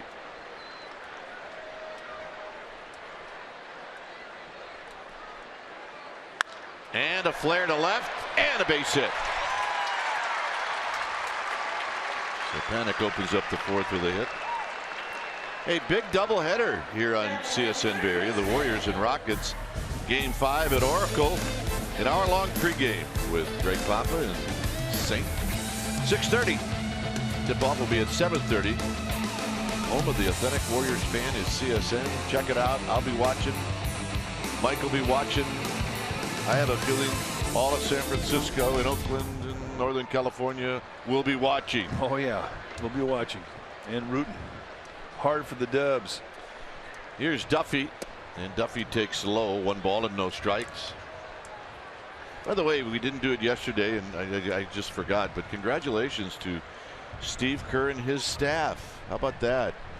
The NBA Coach of the Year. Good for him. Deservedly.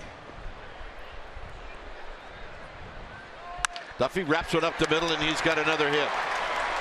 Paddock says, I'm going for 3. And the Giants with runners at the corners. And that's a 3-hit day so far for Duffy. I told you he was the hottest 238 hitter in the league. Really had a good swing going. And then hitting a little bit of tough luck, not having much to show for it, but he gets a mistake to location out over the middle of the plate at the belt. Duffy going right back up the middle. So here's Belt, lefty against lefty.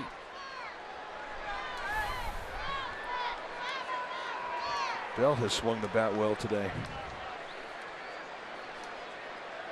A deep sacrifice fly, and then a double down the right field line. And a bullet down the right field line again. Paddock scores. They're going to wave in Duffy. Duffy's going to score. Belt headed for third, and he's going to make it. Another time, the Giants hit away from the defense. But it really has been the theme this afternoon. I mean, all series long, the defense has taken away would-be base hits by the way they preset their defense with the extreme sets. And here the Giants are just simply hitting away from it. And this was a ball, I think when Belt initially saw it go down there, he was thinking too. Belt kind of stopped a little bit past the bag at second and then had to restart. For Duffy, a no-brainer score.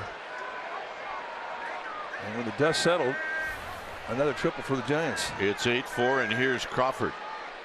And Crawford rolls this one, and Myers on a nice backhand, and he'll go to the bag. 1 out. Well, if that's 1 out, you're going on contact if you're Belt. With no out, you're not. I mean, that just cost the out situation, cost Crawford an RBI there.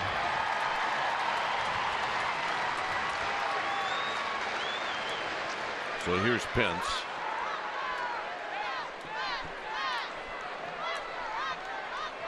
Pence is 1 for 1, a triple and a walk. Infield in. And a strike, and it's 0-1.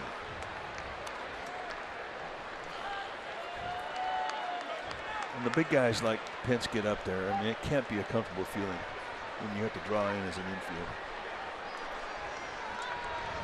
And he's been swinging it well. Into center field. Jay got a good jump. He'll back off. It falls in for a hit. Belt scores. It's 9-4.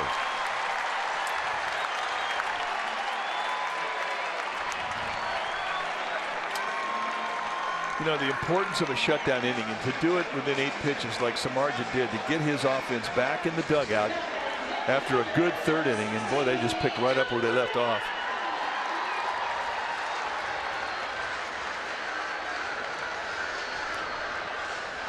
Here's Pagan.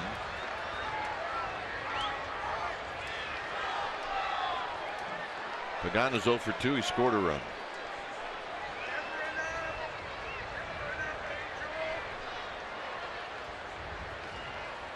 And he taps this one to Wallace, and Wallace an off-balance throw, and they got him. And Pence moves into second base. Not an easy play. The speed that Pagan can put on a play, and the pressure he could put on a slow hit ground ball. May have even been an easier play for Ramirez. And it's hard to call off a third baseman when he's trying to get to the ground ball. Yeah, I mean, you're told as a third baseman, get everything you could possibly get going to your left. There's going to be a throw he's going to have to make off his right foot, and Wallace does nicely. Good play. Here's Brown. Brown takes a strike. This is a spot if you're Trevor Brown. Do not leave it up to the guy on deck. Put the ball in play. Get a good pitch and put it in play.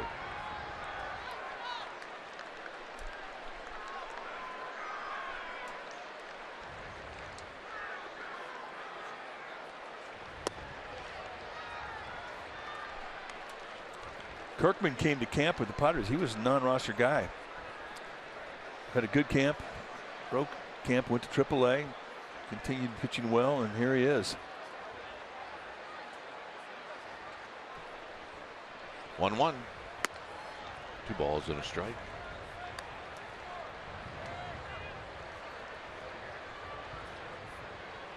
Giants with 9 runs on 9 hits. 3 in the first, 3 in the third, 3 here in the fourth.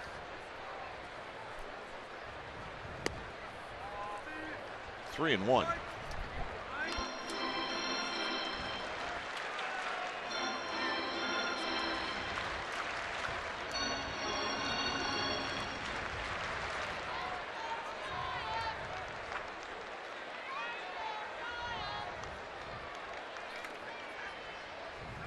Up the middle and a base hit. Pence is going to score. It's 10-4.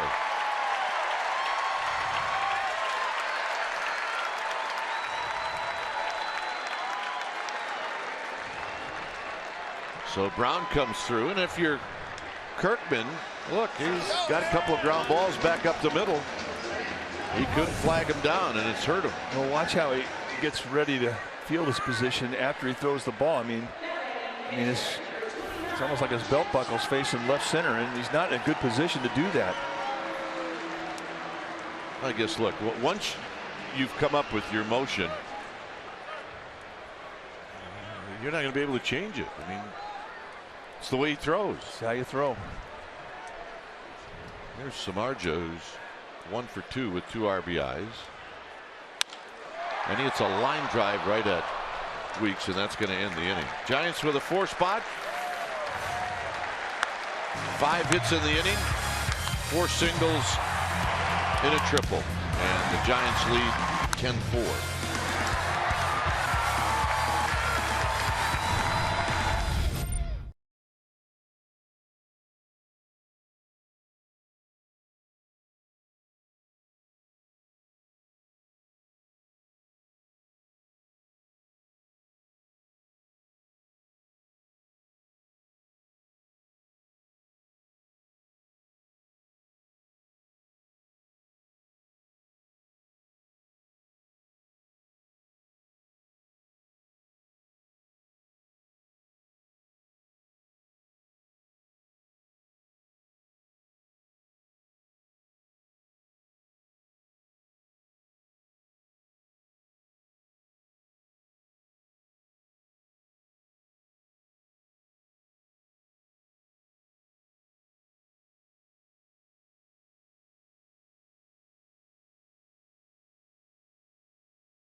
Copyrighted telecast is presented by authority of the San Francisco Giants and may not be reproduced or retransmitted in any form, and the accounts and descriptions of this game may not be disseminated without the express written consent of San Francisco Baseball Associates, LLC.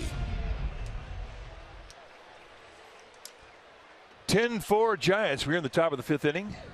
Jeff Samardzija getting ready to start the top of the 5th here. He's going to face Jemiah Weeks. Weeks had a triple in his first at bat and a 3-2 count. What would your tie look like if you were eating? They would have mustard, ketchup, relish. Weeks takes down low, 1 ball and no strikes. Yep, see, you got it. A $125 tie. Shot. You know, and after that happens, just use it as a napkin. Oh, absolutely. 1 ball and 1 strike. If you wear a tie to a ball game and you're going to eat the ballpark food and you get a spot on your tie, you deserve it. So no sympathy. I don't know. There's a ball strike, 1 and 2. That's a changeup. That's the first changeup he's thrown today. It's like, it's not the Fry's fault. Clearly his buddy, a lot of sympathy. Yeah, that's not slowed him down. While he's cleaning his tie, his buddy's eating all the fries.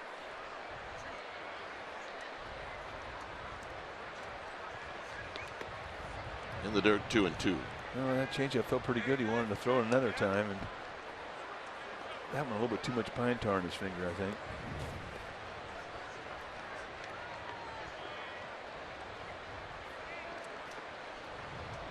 Weeks hit one off the bricks in the 3rd.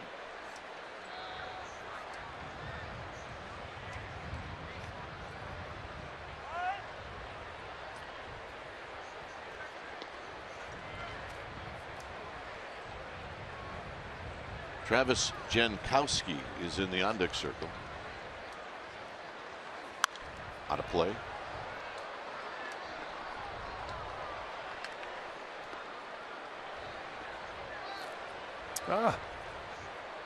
Gamer Babe got it. Wait, we're not supposed to be here. Oh yeah, they skipped out on work. Yeah, we're not supposed to be here. We phoned in sick. Busted. Got him. 5th strikeout.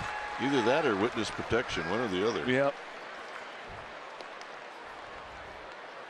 And they're getting no sympathy from their group either.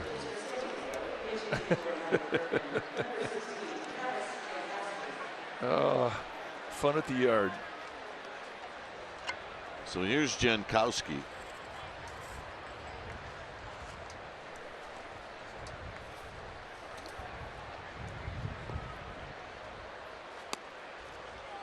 I mean, it's too nice a day. You don't want to be at work. Head out to the yard. You do not.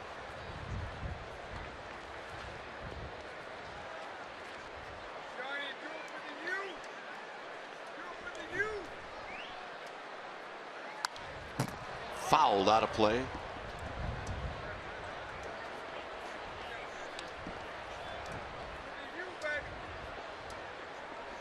There's activity in the Padres bullpen.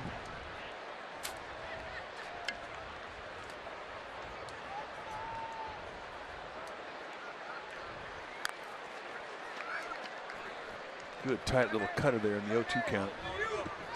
There we see Luis Perdomo.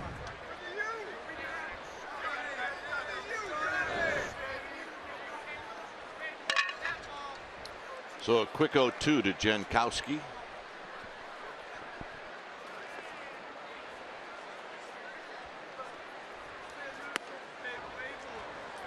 Just a bit outside.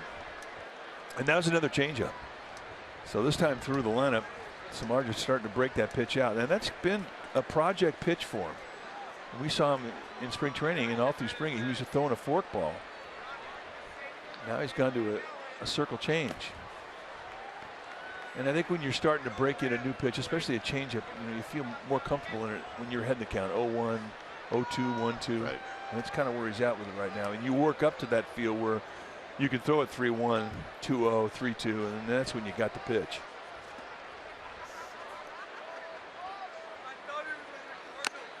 And he got him. Jankowski got a piece, but Brown hangs on. 6 strikeouts. Yeah, 94-mile-an-hour fastball with a little hop on it, but what really set that up beautifully were the off-speed pitches that he threw prior to that. And he threw that ball right by Jankowski.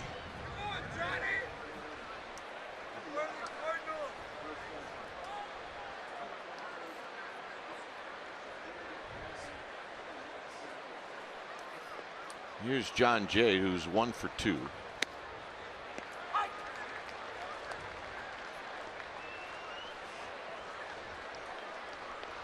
Giants lead 10-4.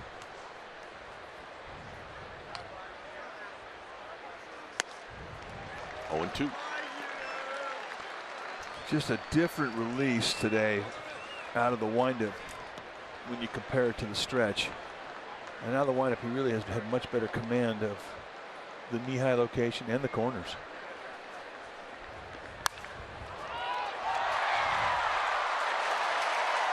And that'll end the inning.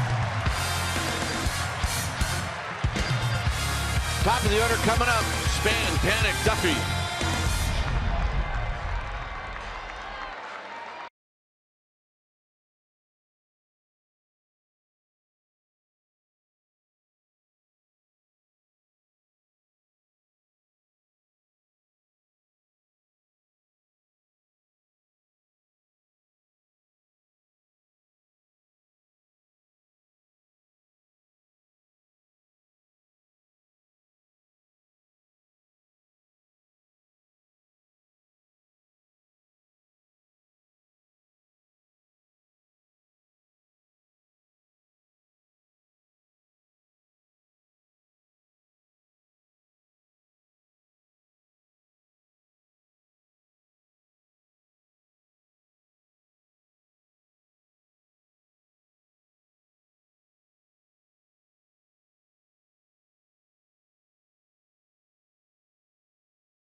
Cinco de Mayo right here at AT&T Park. Your special event package will include a ticket to see the Giants take on the Rockies and access to the pregame Cinco de Mayo Fiesta and a collector's edition Cinco de Mayo Lucille bobblehead. Go to sfgiants.com/special events. It's a 10-4 lead for the Giants. When it's time for a change, think Speedy Oil Change and Auto Service. Your oil change tune-up and smog experts. So Luis Perdomo, the new pitcher for the Padres. Take a look at what he has done in 8 2/3, 6 strikeouts against 4 walks. And when you take your at-bats against Perdomo, you're going to see a healthy fastball. They'll hover around mid-90s. Got a slurvy slider and a changeup. Throw more changeups and sliders. Gronkowski stays in the game. He goes to center field. On the first pitch, lifted to left. Upton is going to watch this one fall in front of him. And it's a leadoff single for Span.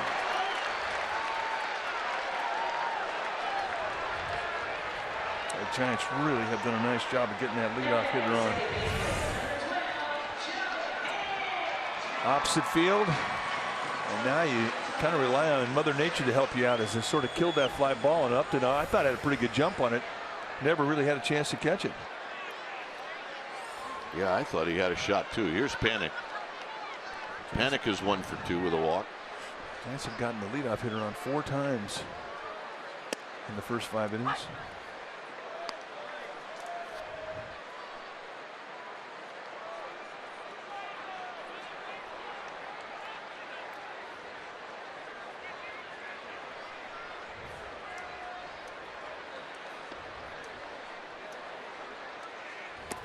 Low. 1 ball and 1 strike.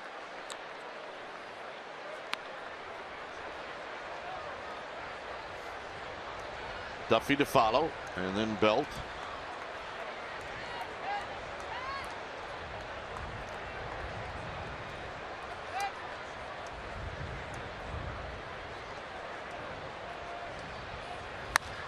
Panic gets a high drive into deep right center field. Kemp is on the move and he can't get it. It's out into Triples Alley. Span is going to be waved in. No throw, an RBI double for Joe Panic.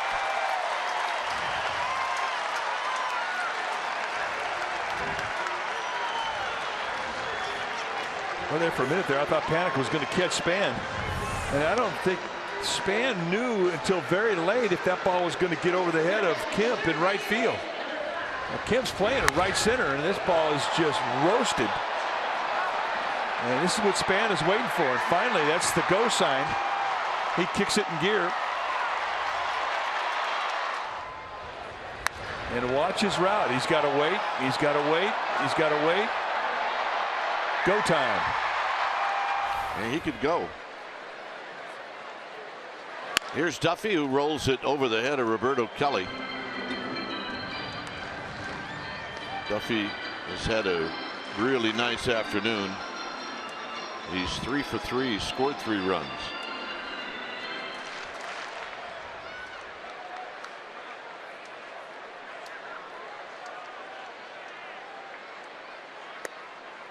And a good breaking ball, 0-2.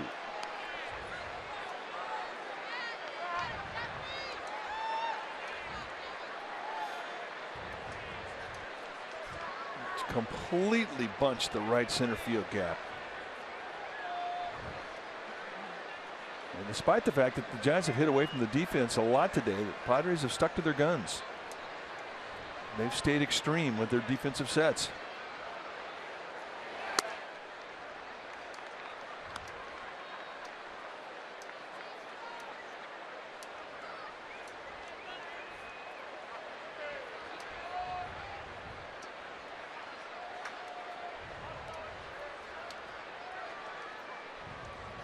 And the 1-2 coming up to Matt Duffy.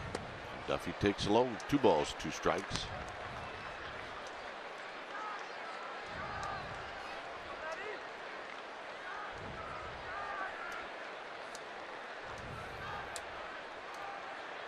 Duffy now got that average up to 264.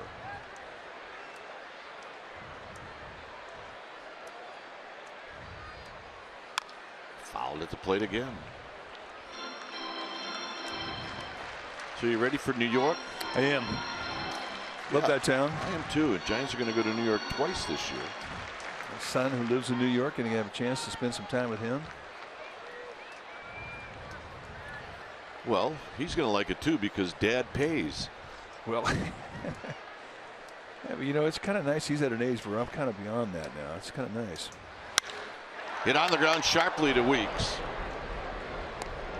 Well, send me a memo when what age that is that changes, would you? Yeah, I think it's 50.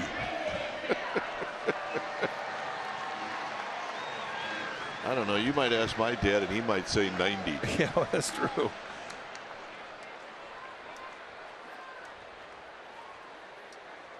Here's Belt.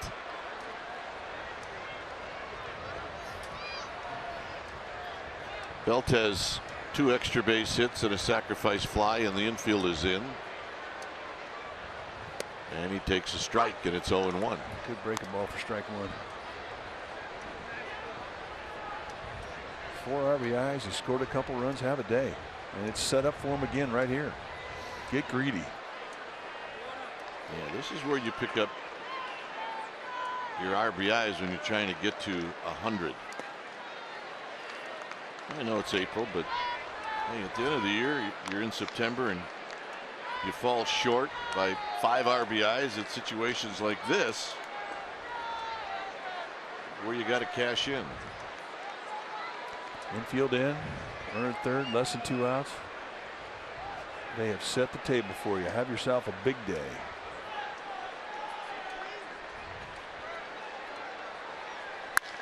And Belt smokes it into left for a base hit. So coming in to score is Panik. And Belt picks up RBI number 5. You know, and that's 3 legs of the cycle. If you think back to his first at bat when he had the sac fly, he hit it all the way to the wall in left center. Most days it's out of here. And here, just simply going with the location. Little 2-seam movement on the outside corner. That is a thing of beauty.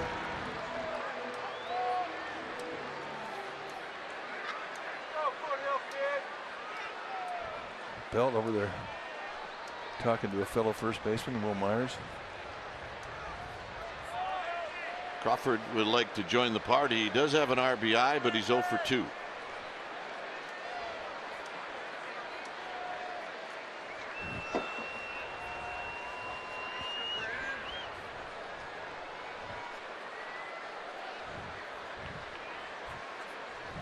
Crawford takes low.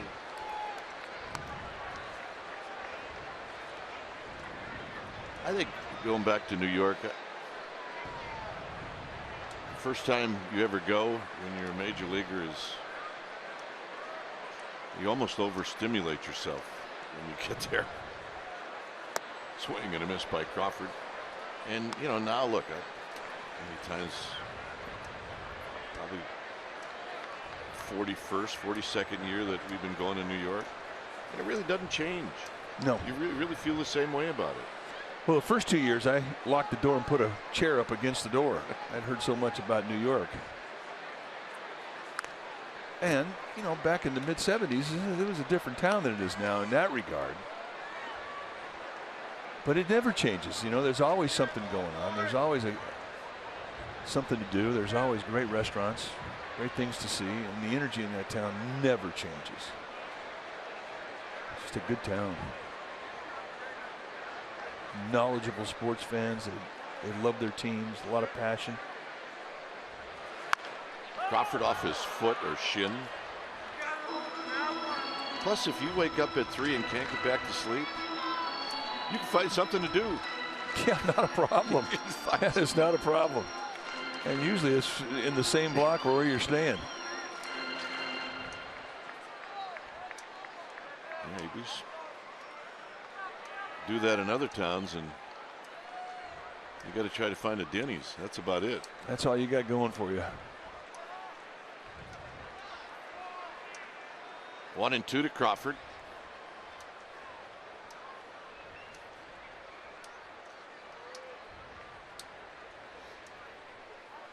Crawford hits one sharply and weaks. And this is going to be a sweet looking double play, and it is. Tough luck for Crawford. Giants scored twice. It's 12-4.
Park. It's time now for our healthy dose of goodness. It's brought to you by Eric's Deli Cafe, and it is about Sergio Romo. He is an avid supporter of the AIMS program. That stands for Athletes in Math Succeed, and recently spent time with kids from George Washington High School and Lafayette Elementary for their annual assembly. It's the 6th year in a row that he's attended to deliver messages and show his support for a program that he believes in. Good job, Sergio Romo, gentlemen.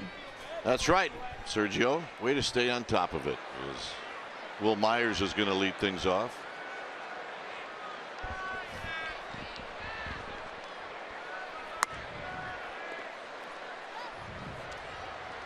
Giants with a 12-4 lead here in the 6th inning.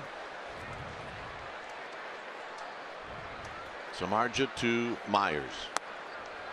And it's down low. 2 balls, no strikes.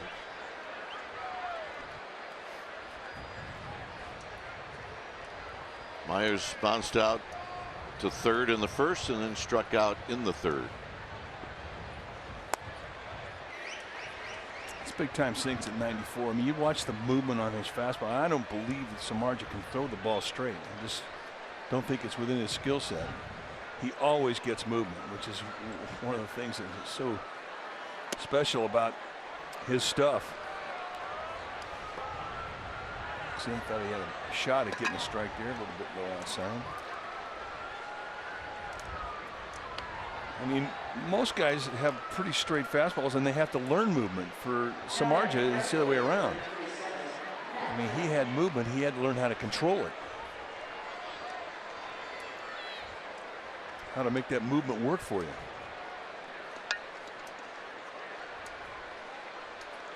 So here's Kemp.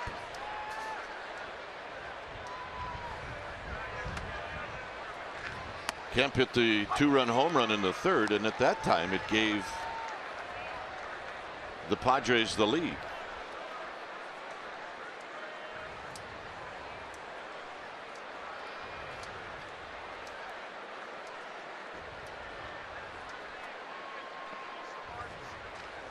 And Kemp takes another strike. It's 0-2.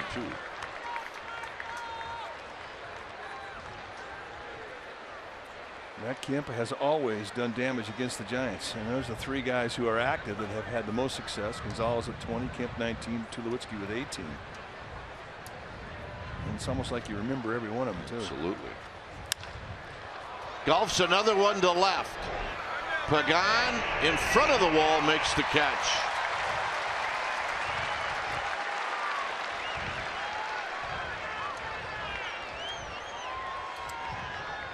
Back-to-back days where Giant starters have gone out there with big upper body turns, and they will show you the numbers on their back. Now Samardzija, I mean, he does that every time out of the windup, whereas Cueto will show you that and then he'll quick pitch you on the next pitch. But it is a very effective way to disguise your release point in the eye of a hitter. But you can see, today he's had really two different motions going. The stretch and the windup.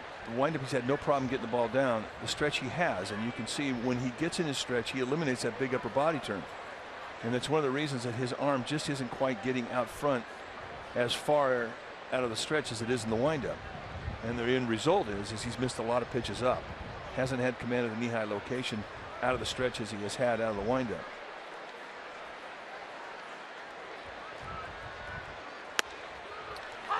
Oh, and 2 now to Upton. A bouncing ball 6-3 out in the second, and then a strikeout in the third. And for Samardzija, who's 6'5", and he's long-legged and then long-armed, and it takes you a while to get everything in sync and out in front.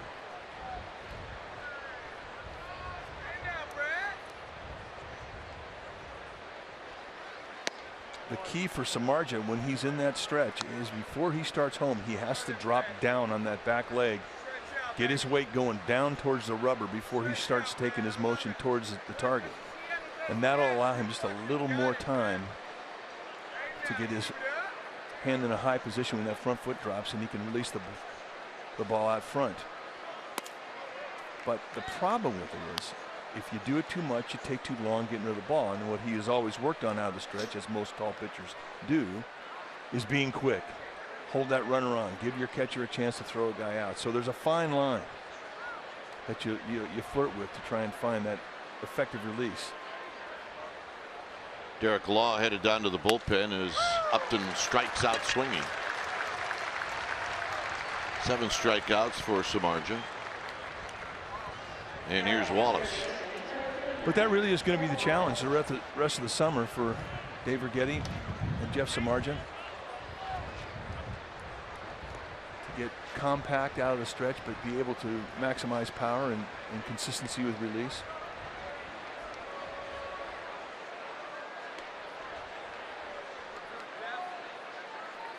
Here's Wallace. Wallace has popped out and he's drawn a walk.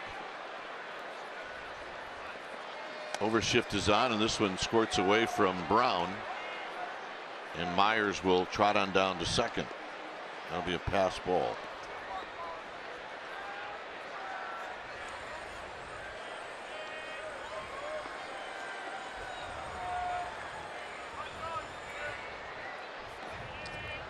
Samardzija not an easy guy to catch because of the late movement.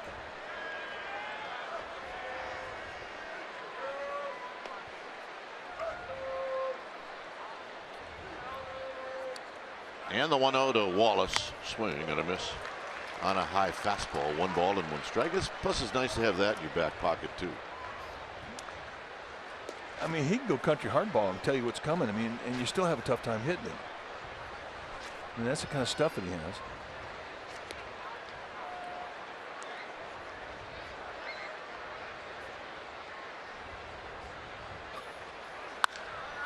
Hit well to right. Pence looking up, and it's off of archway number 6. Pence will dig it out. Into second goes Wallace. Myers scores, and it's 12-5.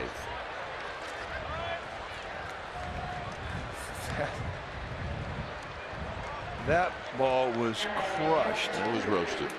And for a guy like Wallace, who's got good strength, when he gets everything like this, he's thinking it's a round tripper. I bet he was stunned that this ball stayed in the ballpark. I don't know what you have to do to get it out to right center today. I know.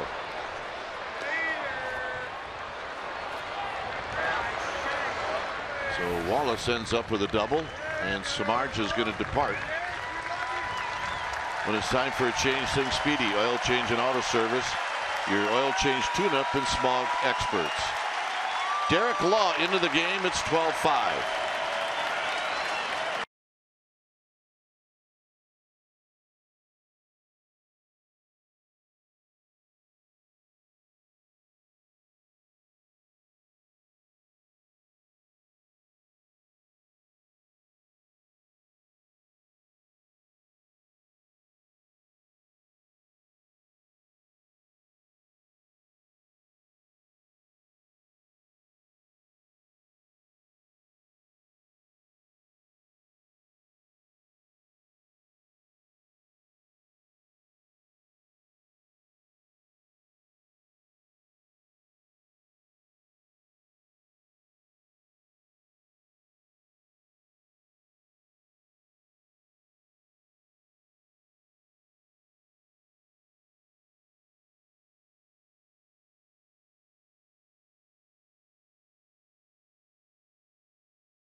Actually, it'll be late Friday afternoon. We'll see the first pitch right around the top of the hour at 4. It'll be the Giants and the Mets from Citi Field right here on CSN Bay Area. All 3 games on CSN. Jake Peavy will take the hill on Friday, and then Bumgarner on Saturday, followed by Cueto on Sunday. No. Kane would be on Saturday, and then Bum on Sunday. Because we had figured out that Cueto was going to pitch in Cincinnati on Monday. Right now it's Derek Law. These are his numbers. 6th time he's come in. 6 strikeouts in 3 2/3.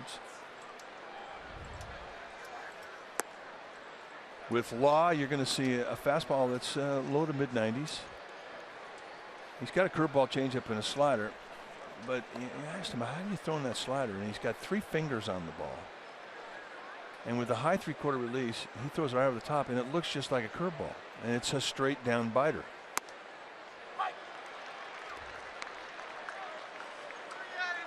All 4 pitches he has, he can strike you out with.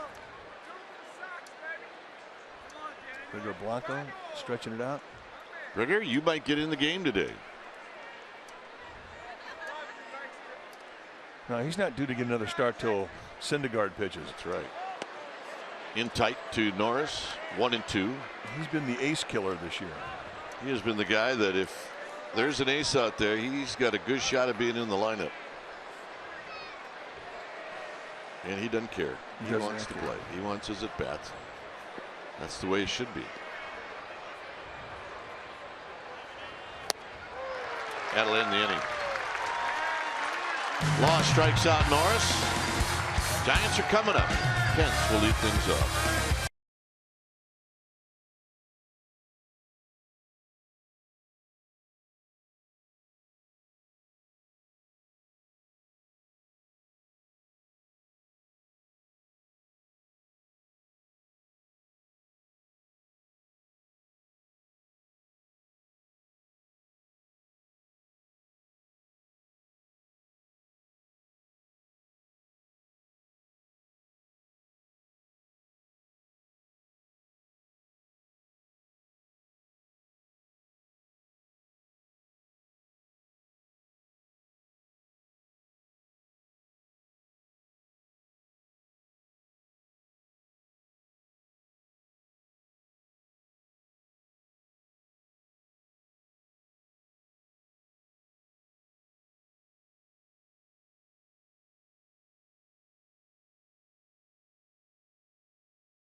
Is brought to you by Toyota, the full-line automaker with the longest-lasting vehicles in America. Toyota, let's go places. By Kelly Moore Paints, celebrating 70 years as your neighborhood paint store.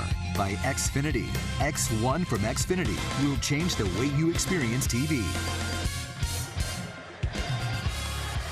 Giants with a 12-5 lead as you see one of the really great sights in this area, Alcatraz. And a beautiful day for sailing. Windy day in the bay, a lot of white caps, and there's some folks out there enjoying it. How many times you been on that tour? 5? Yeah, probably. It's awesome. I love it every time. It never gets old. The first 2 or 3 times that we all went before we had a family, they let you actually go into solitary confinement and they shut the doors. Not anymore. No. Not anymore. No, but you know what? Will you ever forget that? Oh my goodness. They shut that door and I wanted out right away. And then they kind of let you, they used to let you just sit there for maybe like 45 seconds. And at around 40 seconds, you're thinking, they're kidding, right? Yeah, we're good with this. Excuse me, sir. 2-0 pitch to Pence.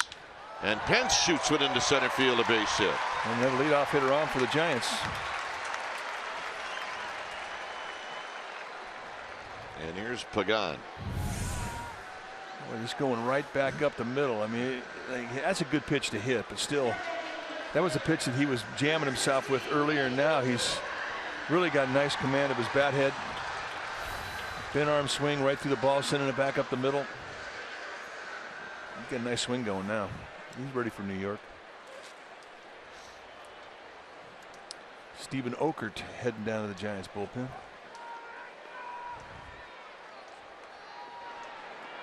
Pagan is 0 for 3. He hasn't had many 0 for 3s this year.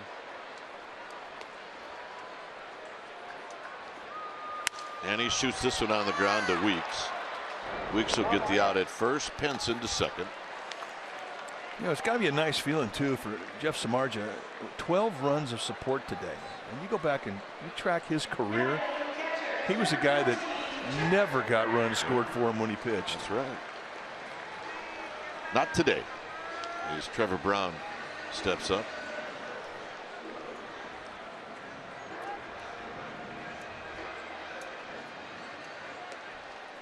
Yeah, when you negotiate with a free agent, and you know Bobby Evans, I'm sure Bobby made a couple of promises. You get the pitch at AT&T Park, and they're going to score you a lot of runs. Well, there you go, Bobby. They made good on that promise today.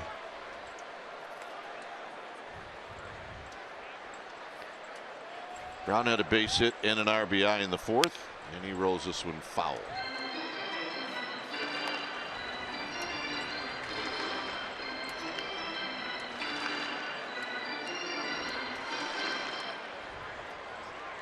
Hey, look who's on deck. The White Shark, the Rigor Blanco.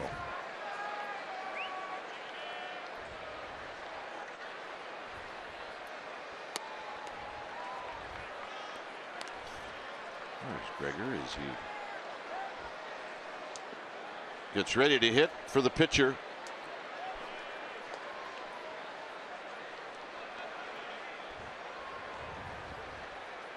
Pence with his lead at second.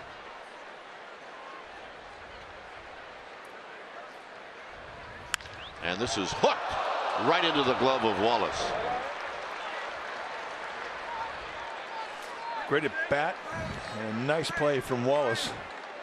And take away extra bags from Trevor Brown. Just really no chance to even take a step. You just sort of lean on your right leg and extend out and spear. And that's all he had time for.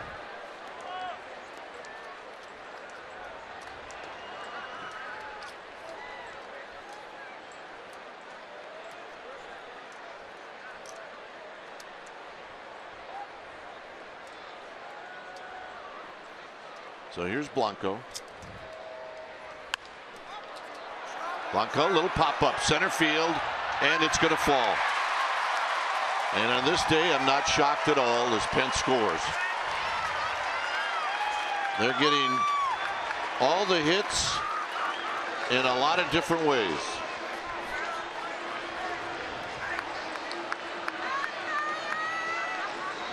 So Blanco with a single and an RBI.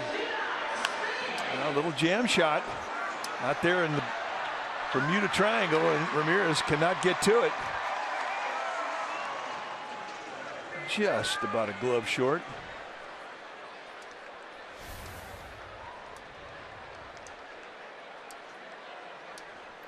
Brown hits a bullet. Blanco hits a bloop. Brown and out. Blanco with a base hit. It's baseball. It's just not fair. I've thought that a few times. Here's Span. Span's got one hit in 3 at-bats.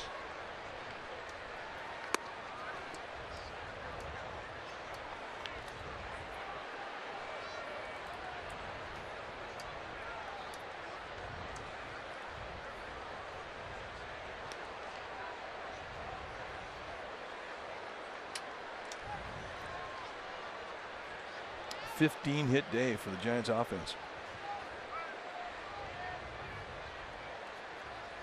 Span off the end of the bat, foul.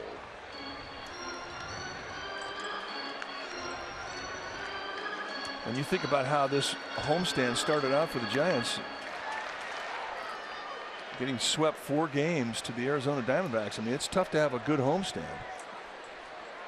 And the Giants have bowed their neck, and they have a chance to go 5-5 if this one stays as we think it will stay. But more importantly, it gives them momentum going east. Right. Sit on a day off. You know, you've won a couple series in a row. You got an offense that's starting to feel good about themselves. Starting rotation has really been solid for the Giants. Because, I mean, you can't limp into the Big Apple right now. The Mets are too good. And the Giants have always had tough games in Cincinnati, which is the second city on this upcoming road trip. Weeks. And that'll end the inning. Giants pick up a run on 2 hits. 7th inning coming up.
All right, time now for our Toyota game summary. It's brought to you by your local Toyota dealer. And for the Giants, an offensive breakout today. 13 runs and 15 hits.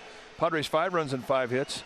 For the Giants, Jeff Samardzija, a couple RBIs. He pitched very well today. Brandon Belt has been the offensive MVP, going 3 for 3 with a double, triple, 5 RBIs. He scored a couple runs and really almost very short, not very short of having the cycle. Took his one out, which was the sac fly, all the way to the wall.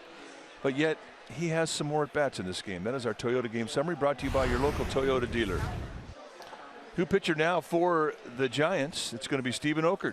When it's time for a change, think Speedy Oil Change and Auto Service, your oil change tune-up and smog experts. Off to a good start. Just 1 hit allowed in 3 innings with 3 strikeouts. There's Blanco in left. And Tomlinson is at short.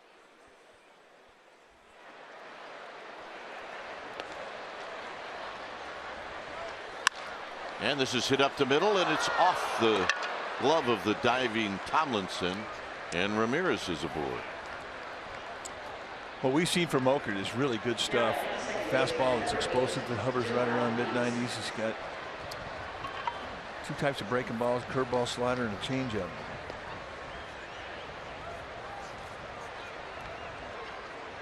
So here's Jamal Weeks, who's a switch hitter.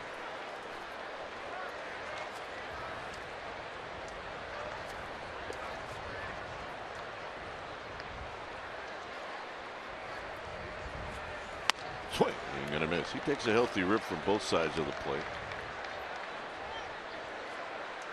His brother Ricky Weeks, more of a thicker frame, and his brother's got just natural power. There's a high strike. It's another than 2. Yeah, Ricky Weeks is built like a running back. Jamal Weeks built more like a defensive back. Punt returner. Scat back.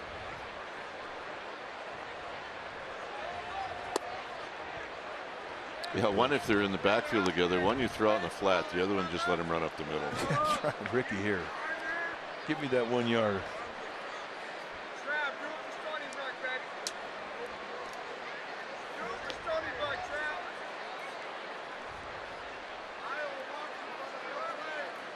Outside from Okert.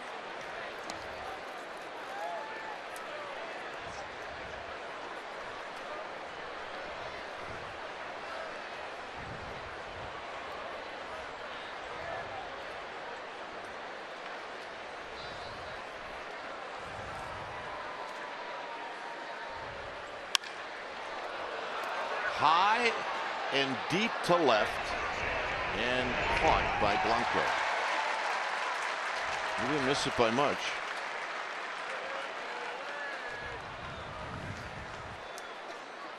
And that'll bring up Jankowski.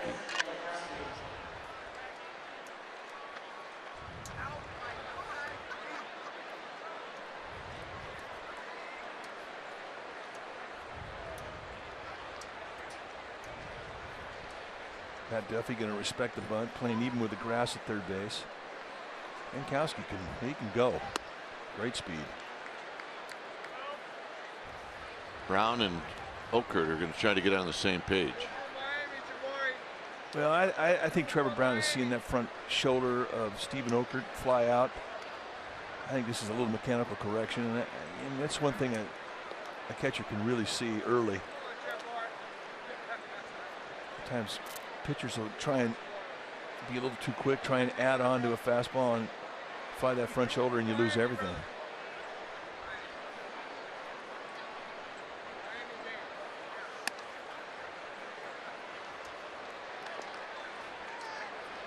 Corey Guerin headed down to the Giants bullpen. It's 13-5 here in the 7th inning. And strike. With the complete game yesterday from Johnny Cueto, immediately Dave Righetti's bullpen was in great shape.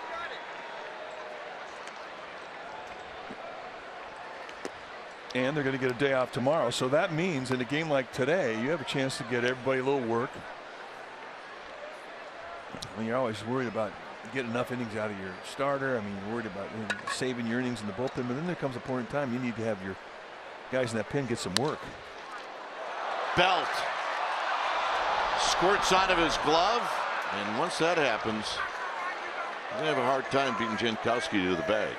Well, with his speed, he's not going to give you a second chance. You're right. So, $1 million stop. And you can't get a grip on it. Hit a 10-cent exchange. I didn't know where I was going to go with it. Thanks for picking me up, Pards. The exchange can be important. So here's Jabari Blash.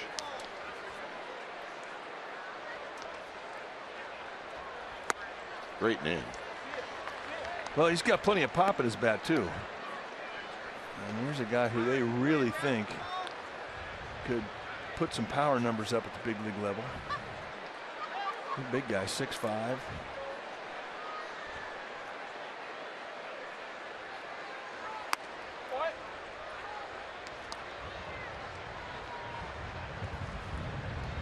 Seventh inning. Giants with 15 hits in this game.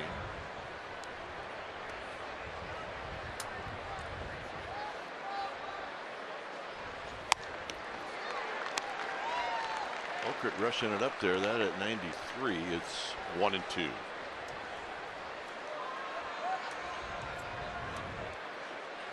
Gosh, a young player. I mean, it's the problem when you bring him up here to big league level. You can't sit him. Good pitch. Gosh, a true rookie. 26 years old. Last year, between AA and AAA, he hit 32 home runs. Every year, double-digit home run figures in the minor leagues, just about every year. And Okert went at him with another fastball. 2 down.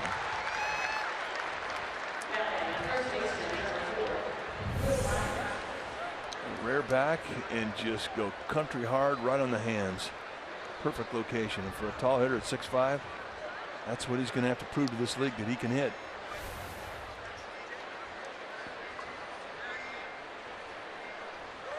So here's Will Myers, who's 0 for 2.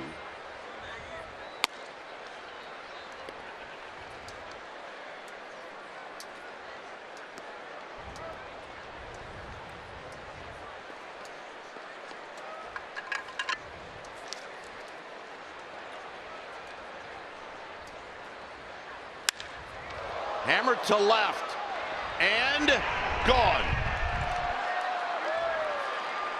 And it's 13-8.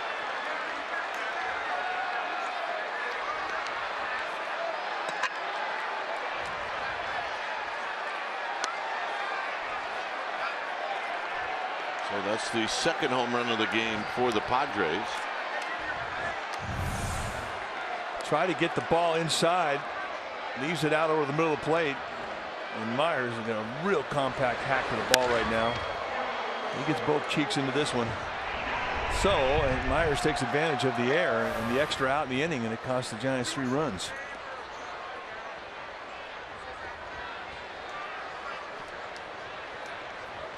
So Bruce Bochy's coming out.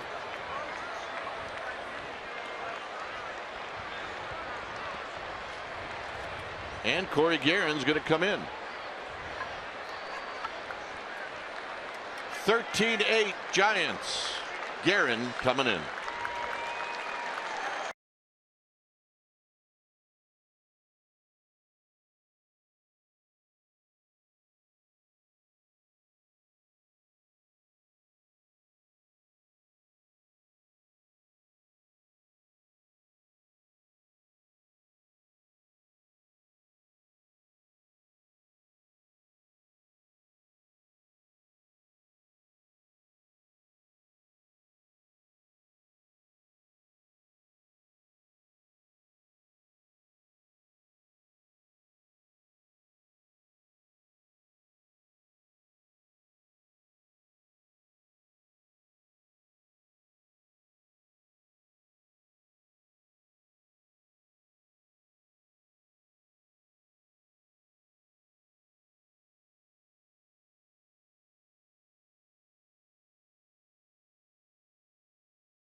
Download the MLB.com at Bat app, the #1 app for live baseball on your phone and your tablet.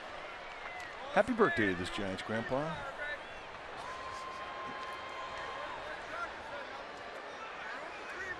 So Guerin to face Kemp. Take a look at Guerin's numbers. They're good. He's been very solid this month of April. And a strike to Kemp. He homered in the 3rd inning.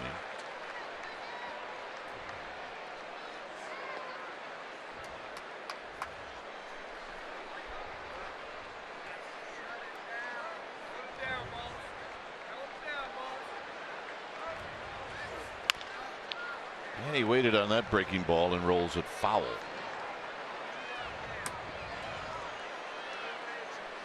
I don't see too many 13-8 games in this ballpark. You do not.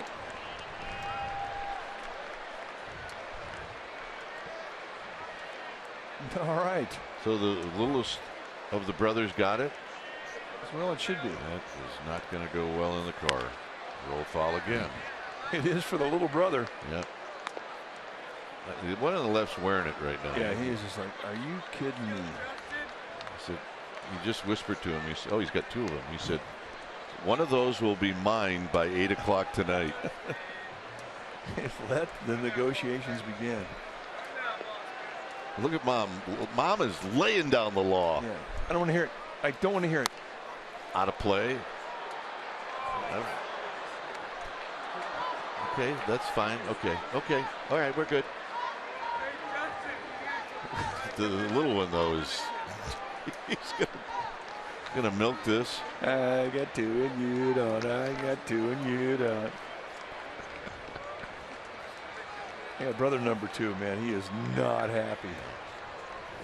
I just saw a threat. Got him, and that'll end the inning. I'm going to ignore him as long as I can.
Buster Posey, let's reverse it. What did Posey say about Johnny? It's our Geico quote of the game. He said he's able to go out there and it's like he's playing backyard baseball at times.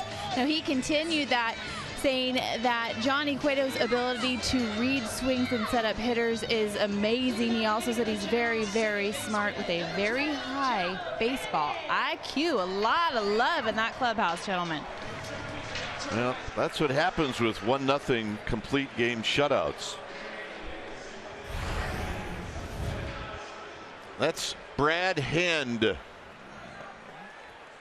as he's about ready to throw the baseball to Joe Panik here in the bottom of the 7th. Hand's going to give you a low 90s fastball with a curveball and a change. Hand had been with the Marlins through most of the spring, and then right the start of April, end of camp, I mean, he got released. He got designated, so the Padres scooped him up, and here he is. He's out to a good start.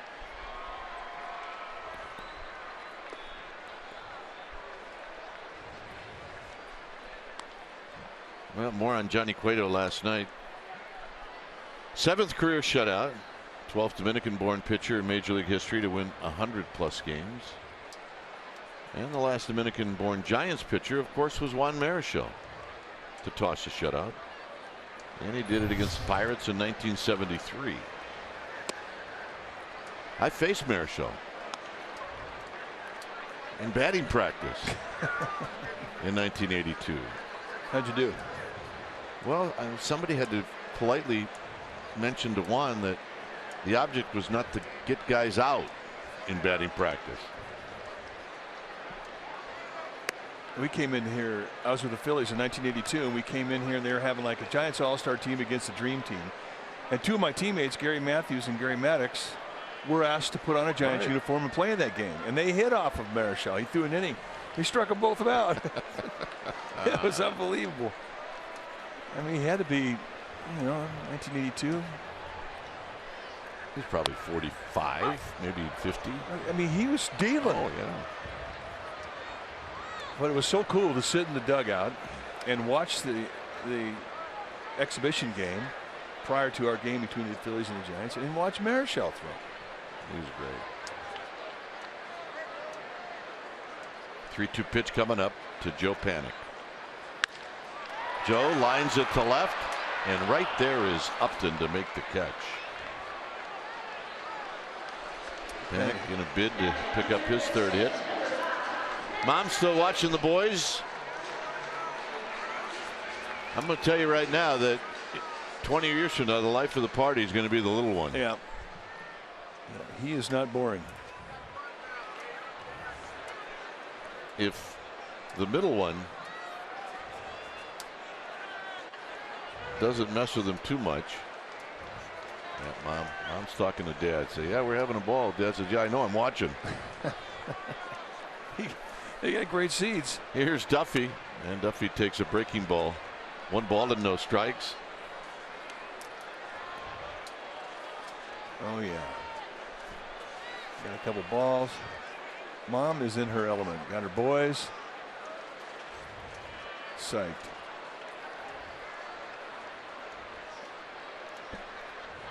One ball and no strikes. Duffy today's got 3 hits and he's bounced out to second.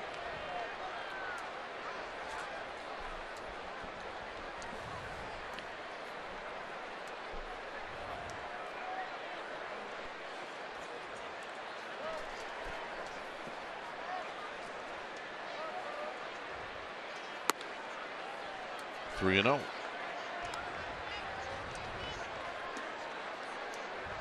Belt on deck. It's 13-8.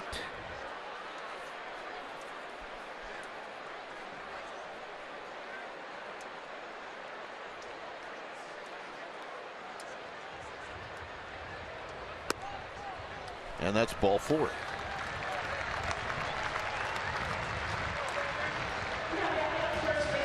So he sets it up once again for Brandon Belt, who's having a career day.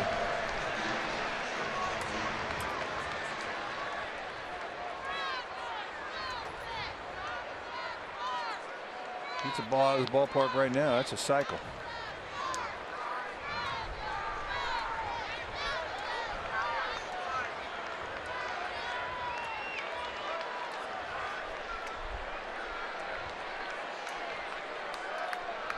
Overshift is on for Belt, and he takes a breaking ball down low. Bunch the middle, give him the line on both sides of the field. Big gap on the right side, and stack the infield up on the right side.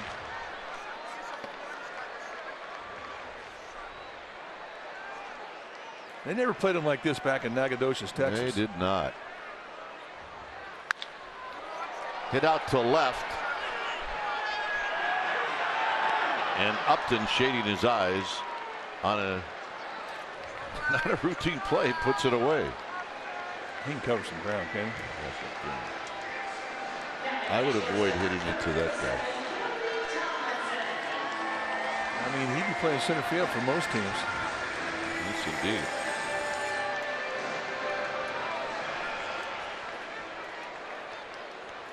Here's Kelby Tomlinson hitting for the first time.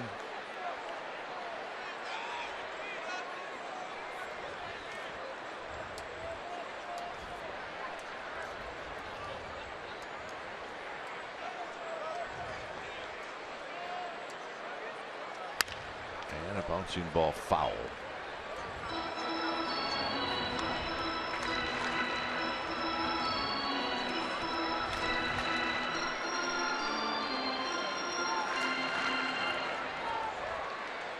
She got a ball. She did. A couple years from now, she's going to really be excited. Yeah. Now, not so much.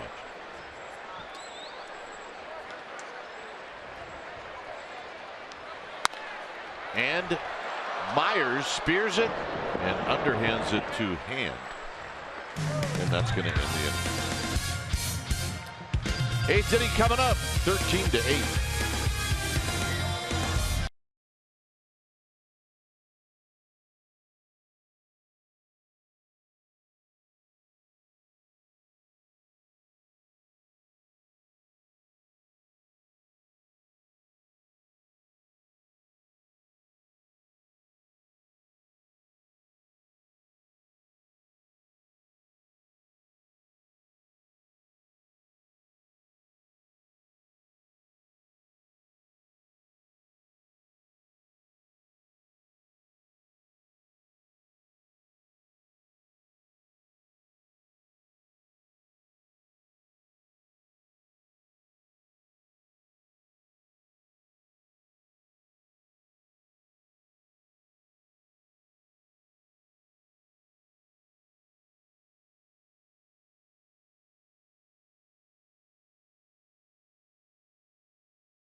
On CSNBayArea.com, and you can log on each week as Alex Pavlovich talks baseball.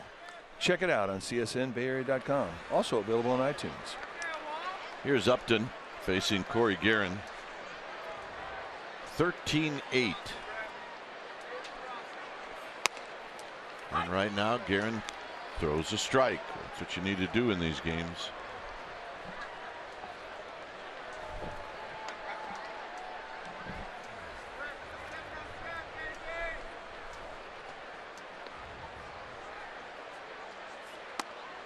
In tight, 1 ball and 1 strike. Upton is 0 for 3 with a couple of strikeouts.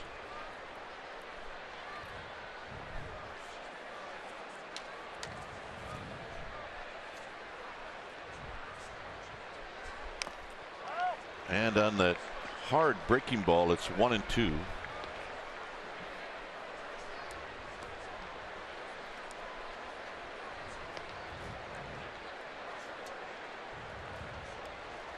Wallace is on deck.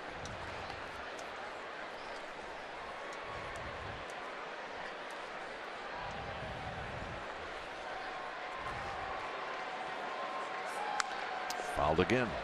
Little backup breaking right there. Winds up being a pretty good pitch. Backup breaking ball is a great pitch. I don't know many guys who can purposely throw it. Usually you throw a slider with the idea you're going to get break out the slider. Every once in a while you'll throw one up there that spins and goes straight. That's the greatest pitch in the world to jam somebody with. Well, the trick is trying to do it on purpose, and I don't know many guys that can do it.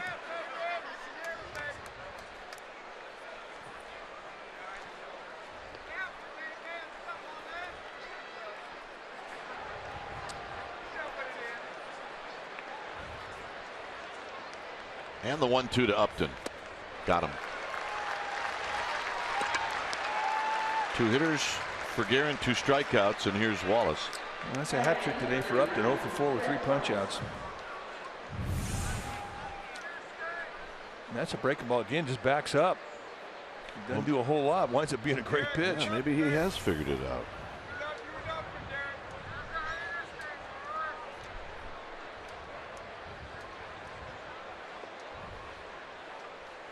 Wallace doubled in the 6th inning. Tomlinson moves to the right side of second base. Duffy playing a shallow short position. 1 ball, no strikes. 13-8 Giants.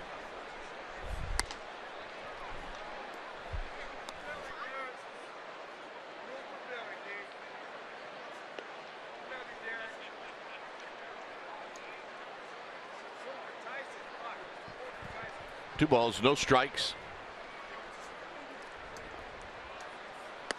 Make it 3-0.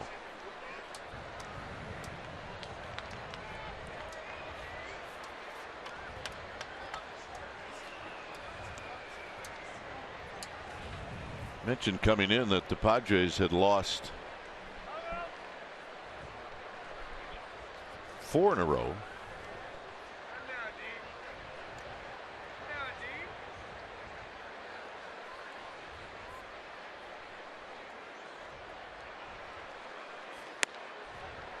And it's ball 4.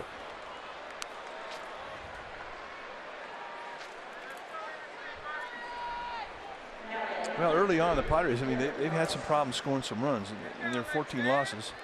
They came into this game with a record of 7-14. In their 14 losses, they'd been shut out 6 times. Cueto, in his game last night, the 6th shutout of the year against the Pods.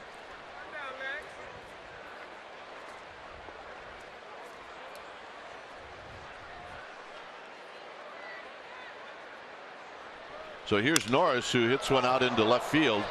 Pagan on the move, and Pagan's going to dive, and he's going to make the catch. Make that Blanco. Blanco may have knocked the wind out of him.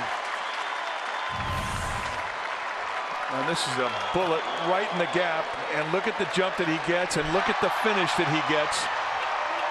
And once he gets the ball back in, and then it is the 2nd out of the inning. I mean, the reality kind of sets into it that he doesn't have any air in his body.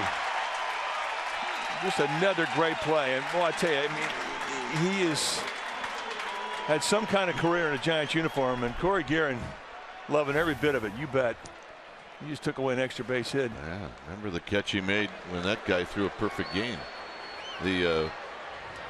Also, look, Derek Norris is coming into the bat hitting 140. It's going to happen to the guys hitting 140.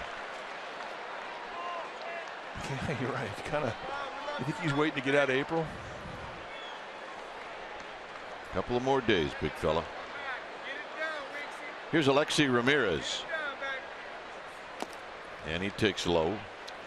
Boy, every bit of that play from Gregor Blanco's perspective had to be pure. I mean, the jump had to be pure. The route had to be pure. The timing of the jump, everything.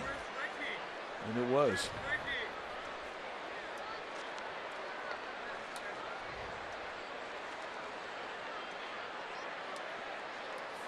In tight to Ramirez.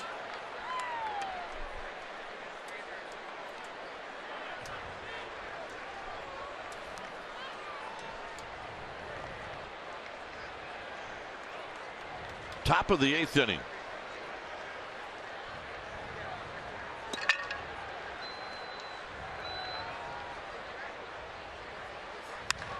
And that's hooked foul. That's a healthy strike.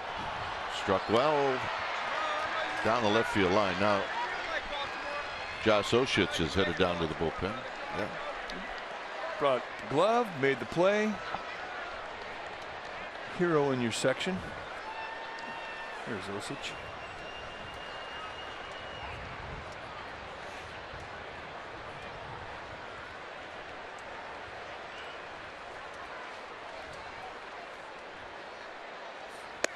Way outside, it's 3-2.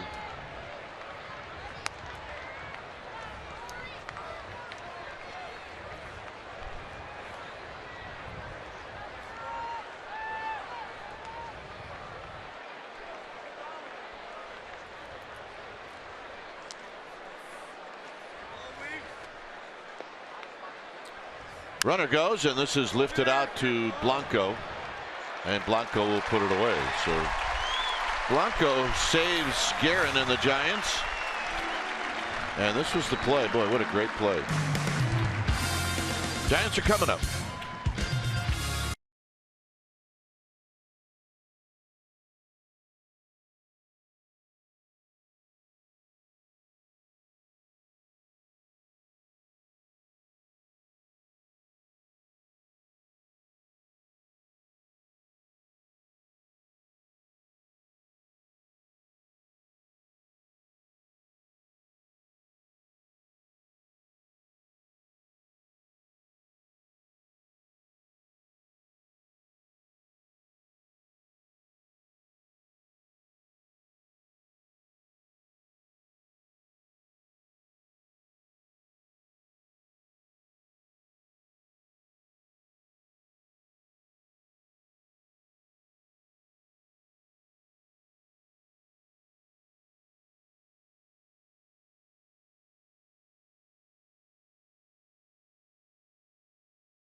Reminder, in case you forgot, it'll be the Warriors and Rockets tonight, Game 5 at Oracle Arena. An hour-long pregame live will start at 6:30.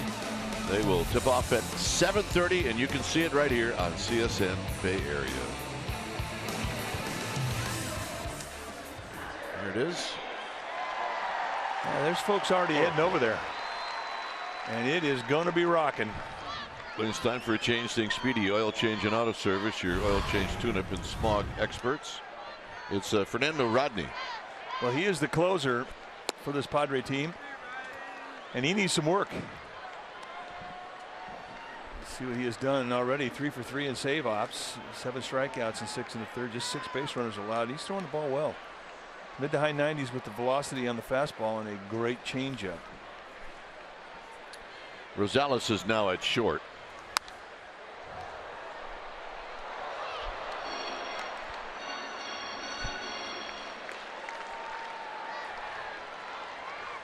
Connor Gillespie's on deck.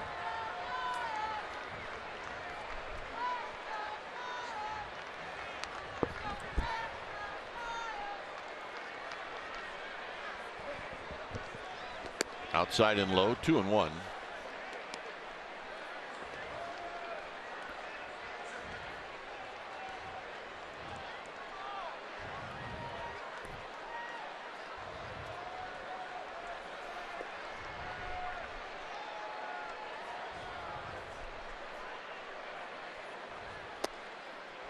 And there's the changeup.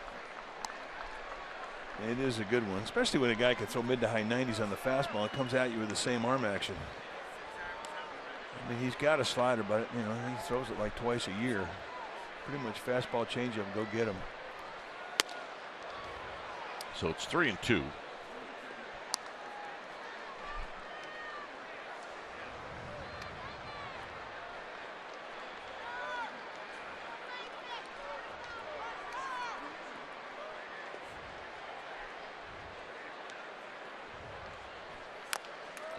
And Hunter Pence hooks that off-speed pitch and rolls it foul, and he will live to see another pitch.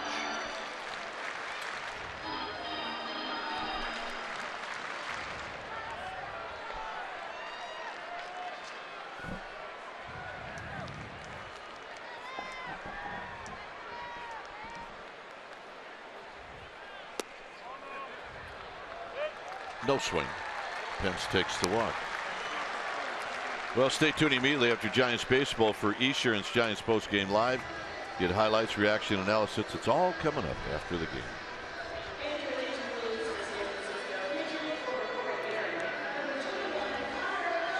Here's Connor Gillespie. It's the 6th walk issued by Padre pitching.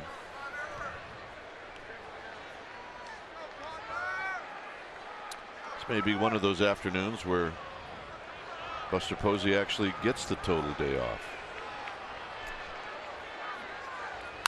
Gillespie on the first pitch rifles this one right out to Jankowski. 1 out. And here's Brown.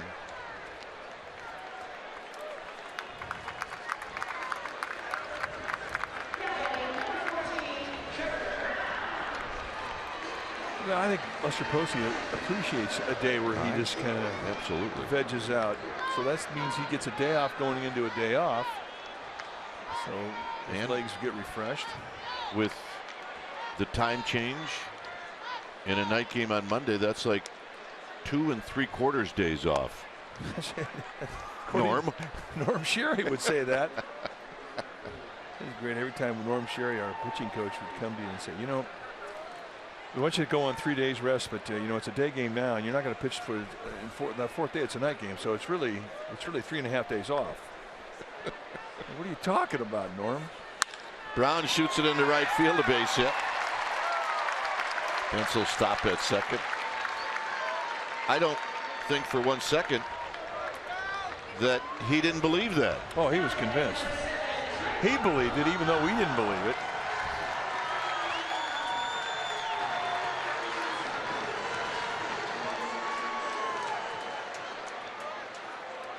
I do believe that part of being a really good pitching coach is you have to be able to make guys believe stuff that maybe you don't even believe yourself. No, you got to be a salesman, no doubt. Gregor Blanco has had a day. He's already had 1 base hit, and here is the defensive play of the game when he goes to his left, lays completely out, and takes away extra bases from Derek Norris, who can't seem to get a hit. It's just a defensive brilliance right here.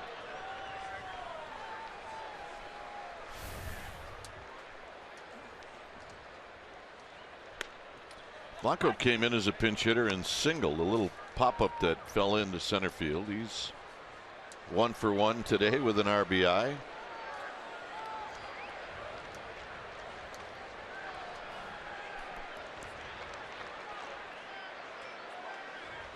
Swing and a miss. Good changeup. It's 0-2. 2 changeups in a row. And his changeup is set up so beautifully. Just with the arm action of a guy that can throw 97. Yep. Hard to stay back.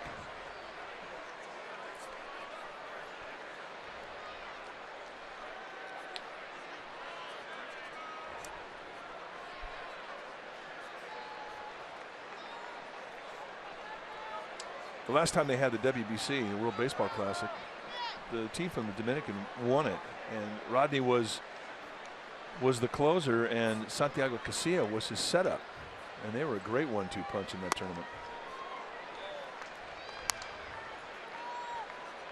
And they had a unique celebration at the end of the game where they would kind of surround Rodney, and he would draw the arrow back and shoot it into the air, and they'll point at it. It was pretty funny. And they looked like they were having a great time. They did look like they were having fun.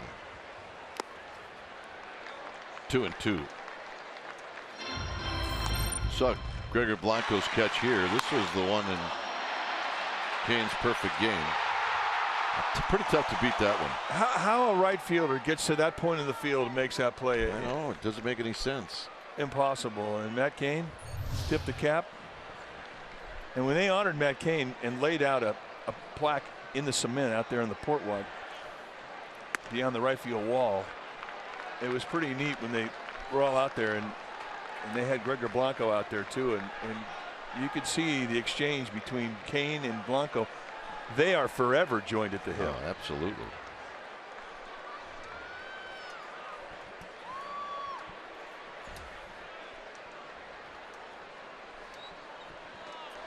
3-2 to Blanco. And the walk.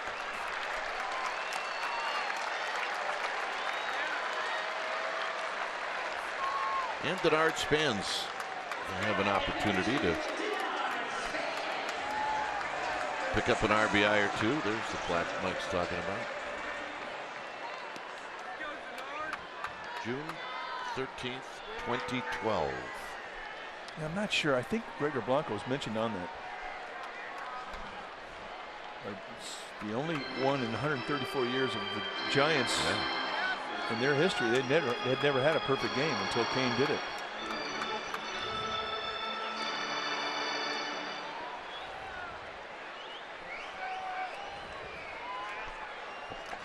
Span is 1 for 4. And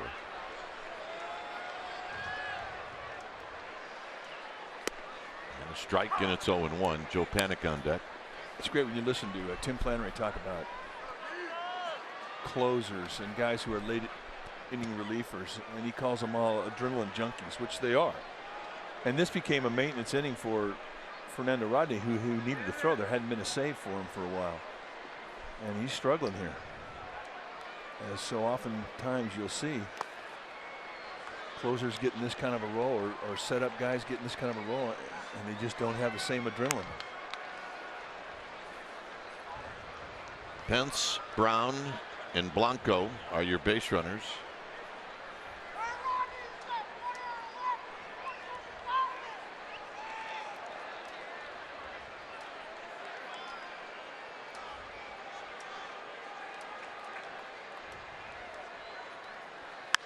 Out of play. Give you an idea that Fernando Rodney still got a little bit. That was at 95. So if he wants to get it, he's still got it.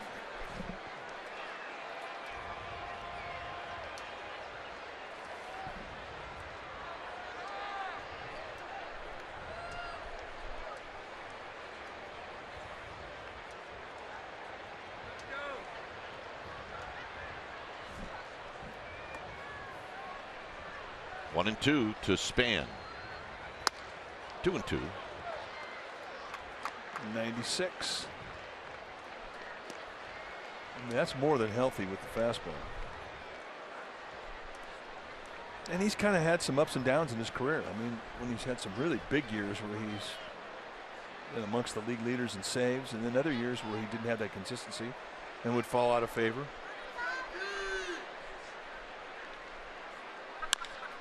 Tapped slowly, and they're going to get the force play at home. And I think that Weeks thought that that was maybe the only play he was going to be able to make. Well, as far as Rodney's concerned, that was a great play. That was the base he wanted it to go to. Saved him an earned run. See the motion of the play coming right towards home plate. It's right there in front of him.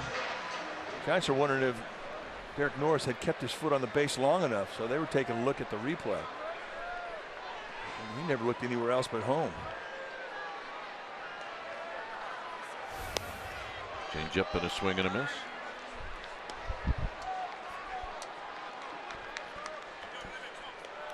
I do, after looking at the replay, believe that Span would have been out at first, but if you're not going to get the double play, then you might as well get the lead run. There's not a pitcher that would argue with that.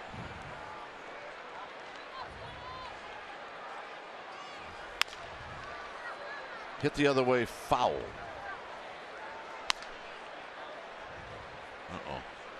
He wants that ball so bad. Hunter Strickland made a friend.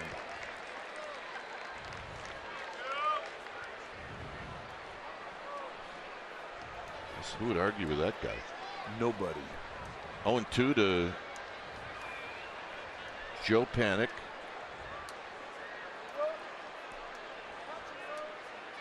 And he got him.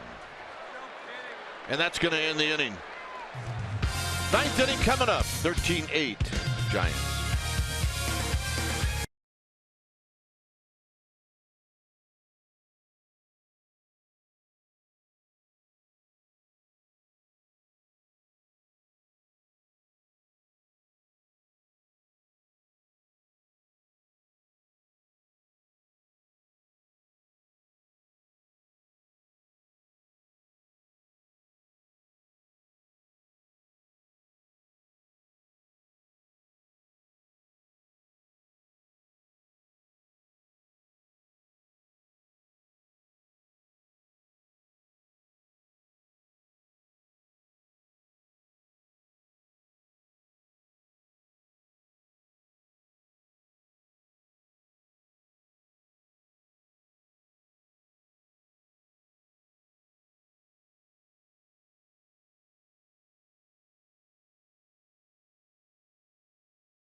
Ninth inning here at AT&T Park. Mike.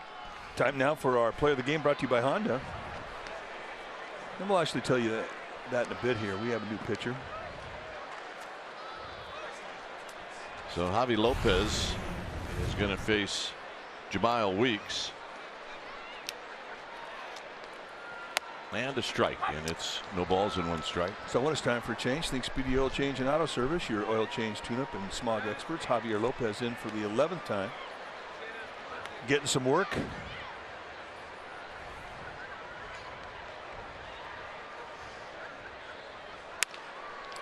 And it's going to be right at Tomlinson, who makes a sliding catch. All right, now it's time for play of the game, brought to you by Honda. And we think that Brandon Belt is that guy today. 3 for 4, double, triple, 5 RBIs. He scored a couple runs and basically had himself a great day. Here's our play of the game, brought to you by Honda.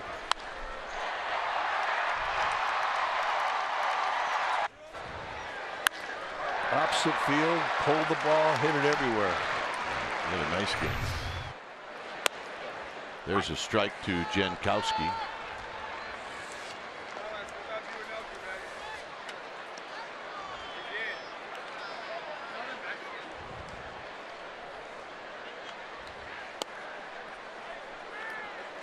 Adam Rosales is on deck.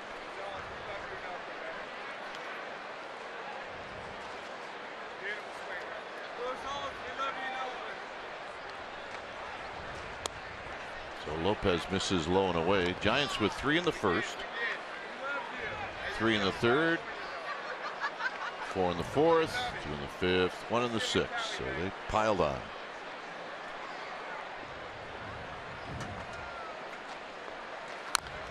Tap foul off the foot of Jankowski, and it's 2 balls and 2 strikes.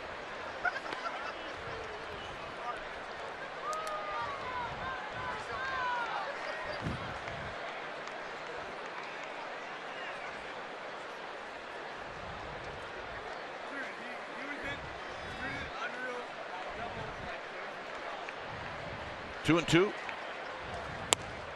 Got him. Little breaking ball, tucked right in there at the knees. So a good 2 outs from Javier Lopez. Let's take a look at strike 3. That is perfection.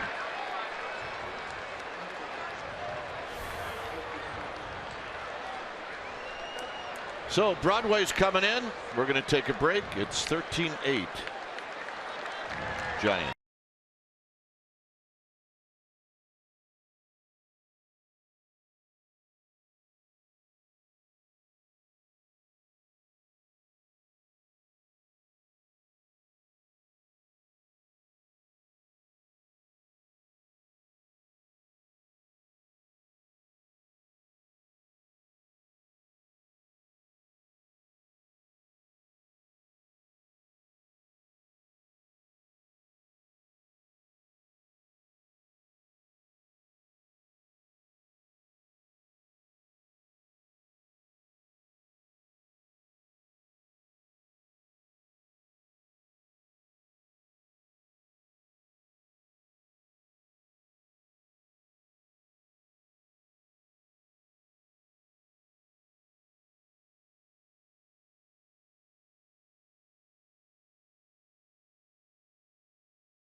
Today after Giants post game live right here on CSN Bay Area, you see Dave Feldman and Ahmad Fareed. They got all kinds of good stuff. They got Giants clubhouse sound, Alex Pavlovich, and then live reports from Oracle. Something's going on at Oracle tonight. Yeah, I wonder what that is. Yeah.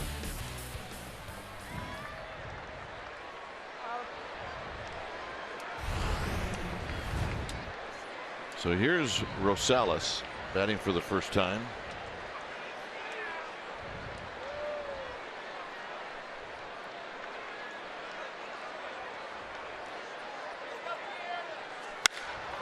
And on the first pitch, he launches, gone. And Adam Rosales knocks one out of the ballpark, and it's 13-9. He might have been sitting on a fastball. Yeah, I think you're right.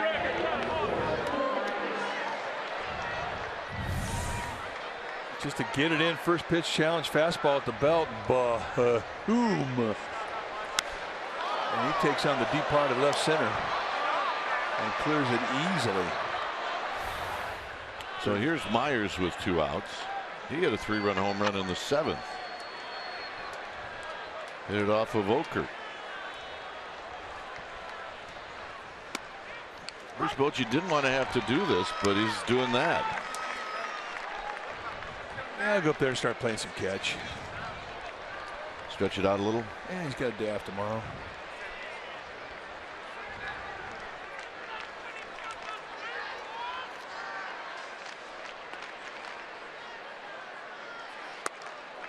And it's 0-2 to Will Myers.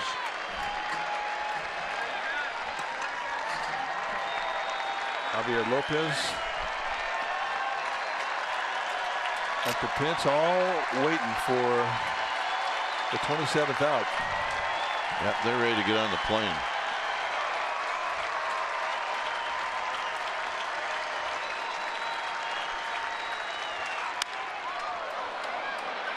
Span, and that's the ball game. Giants, after losing the first 4 on this homestand, win 5 of their next 6, and it was all about the offense today, and they came through for the Giants pitching. Well, you really can start to see it coming up and down. The rhythm in that lineup now is really starting to gel, and it's perfect timing as they start to head east. But a 16-hit, 13-run performance today, they're all going to feel good about this homestand. So the Giants bang out 16 hits. Your final score, the Giants 13 and the Padres 9. Thanks for joining us. Stay tuned. East Giants Postgame Live with interviews and the wrap starts right now.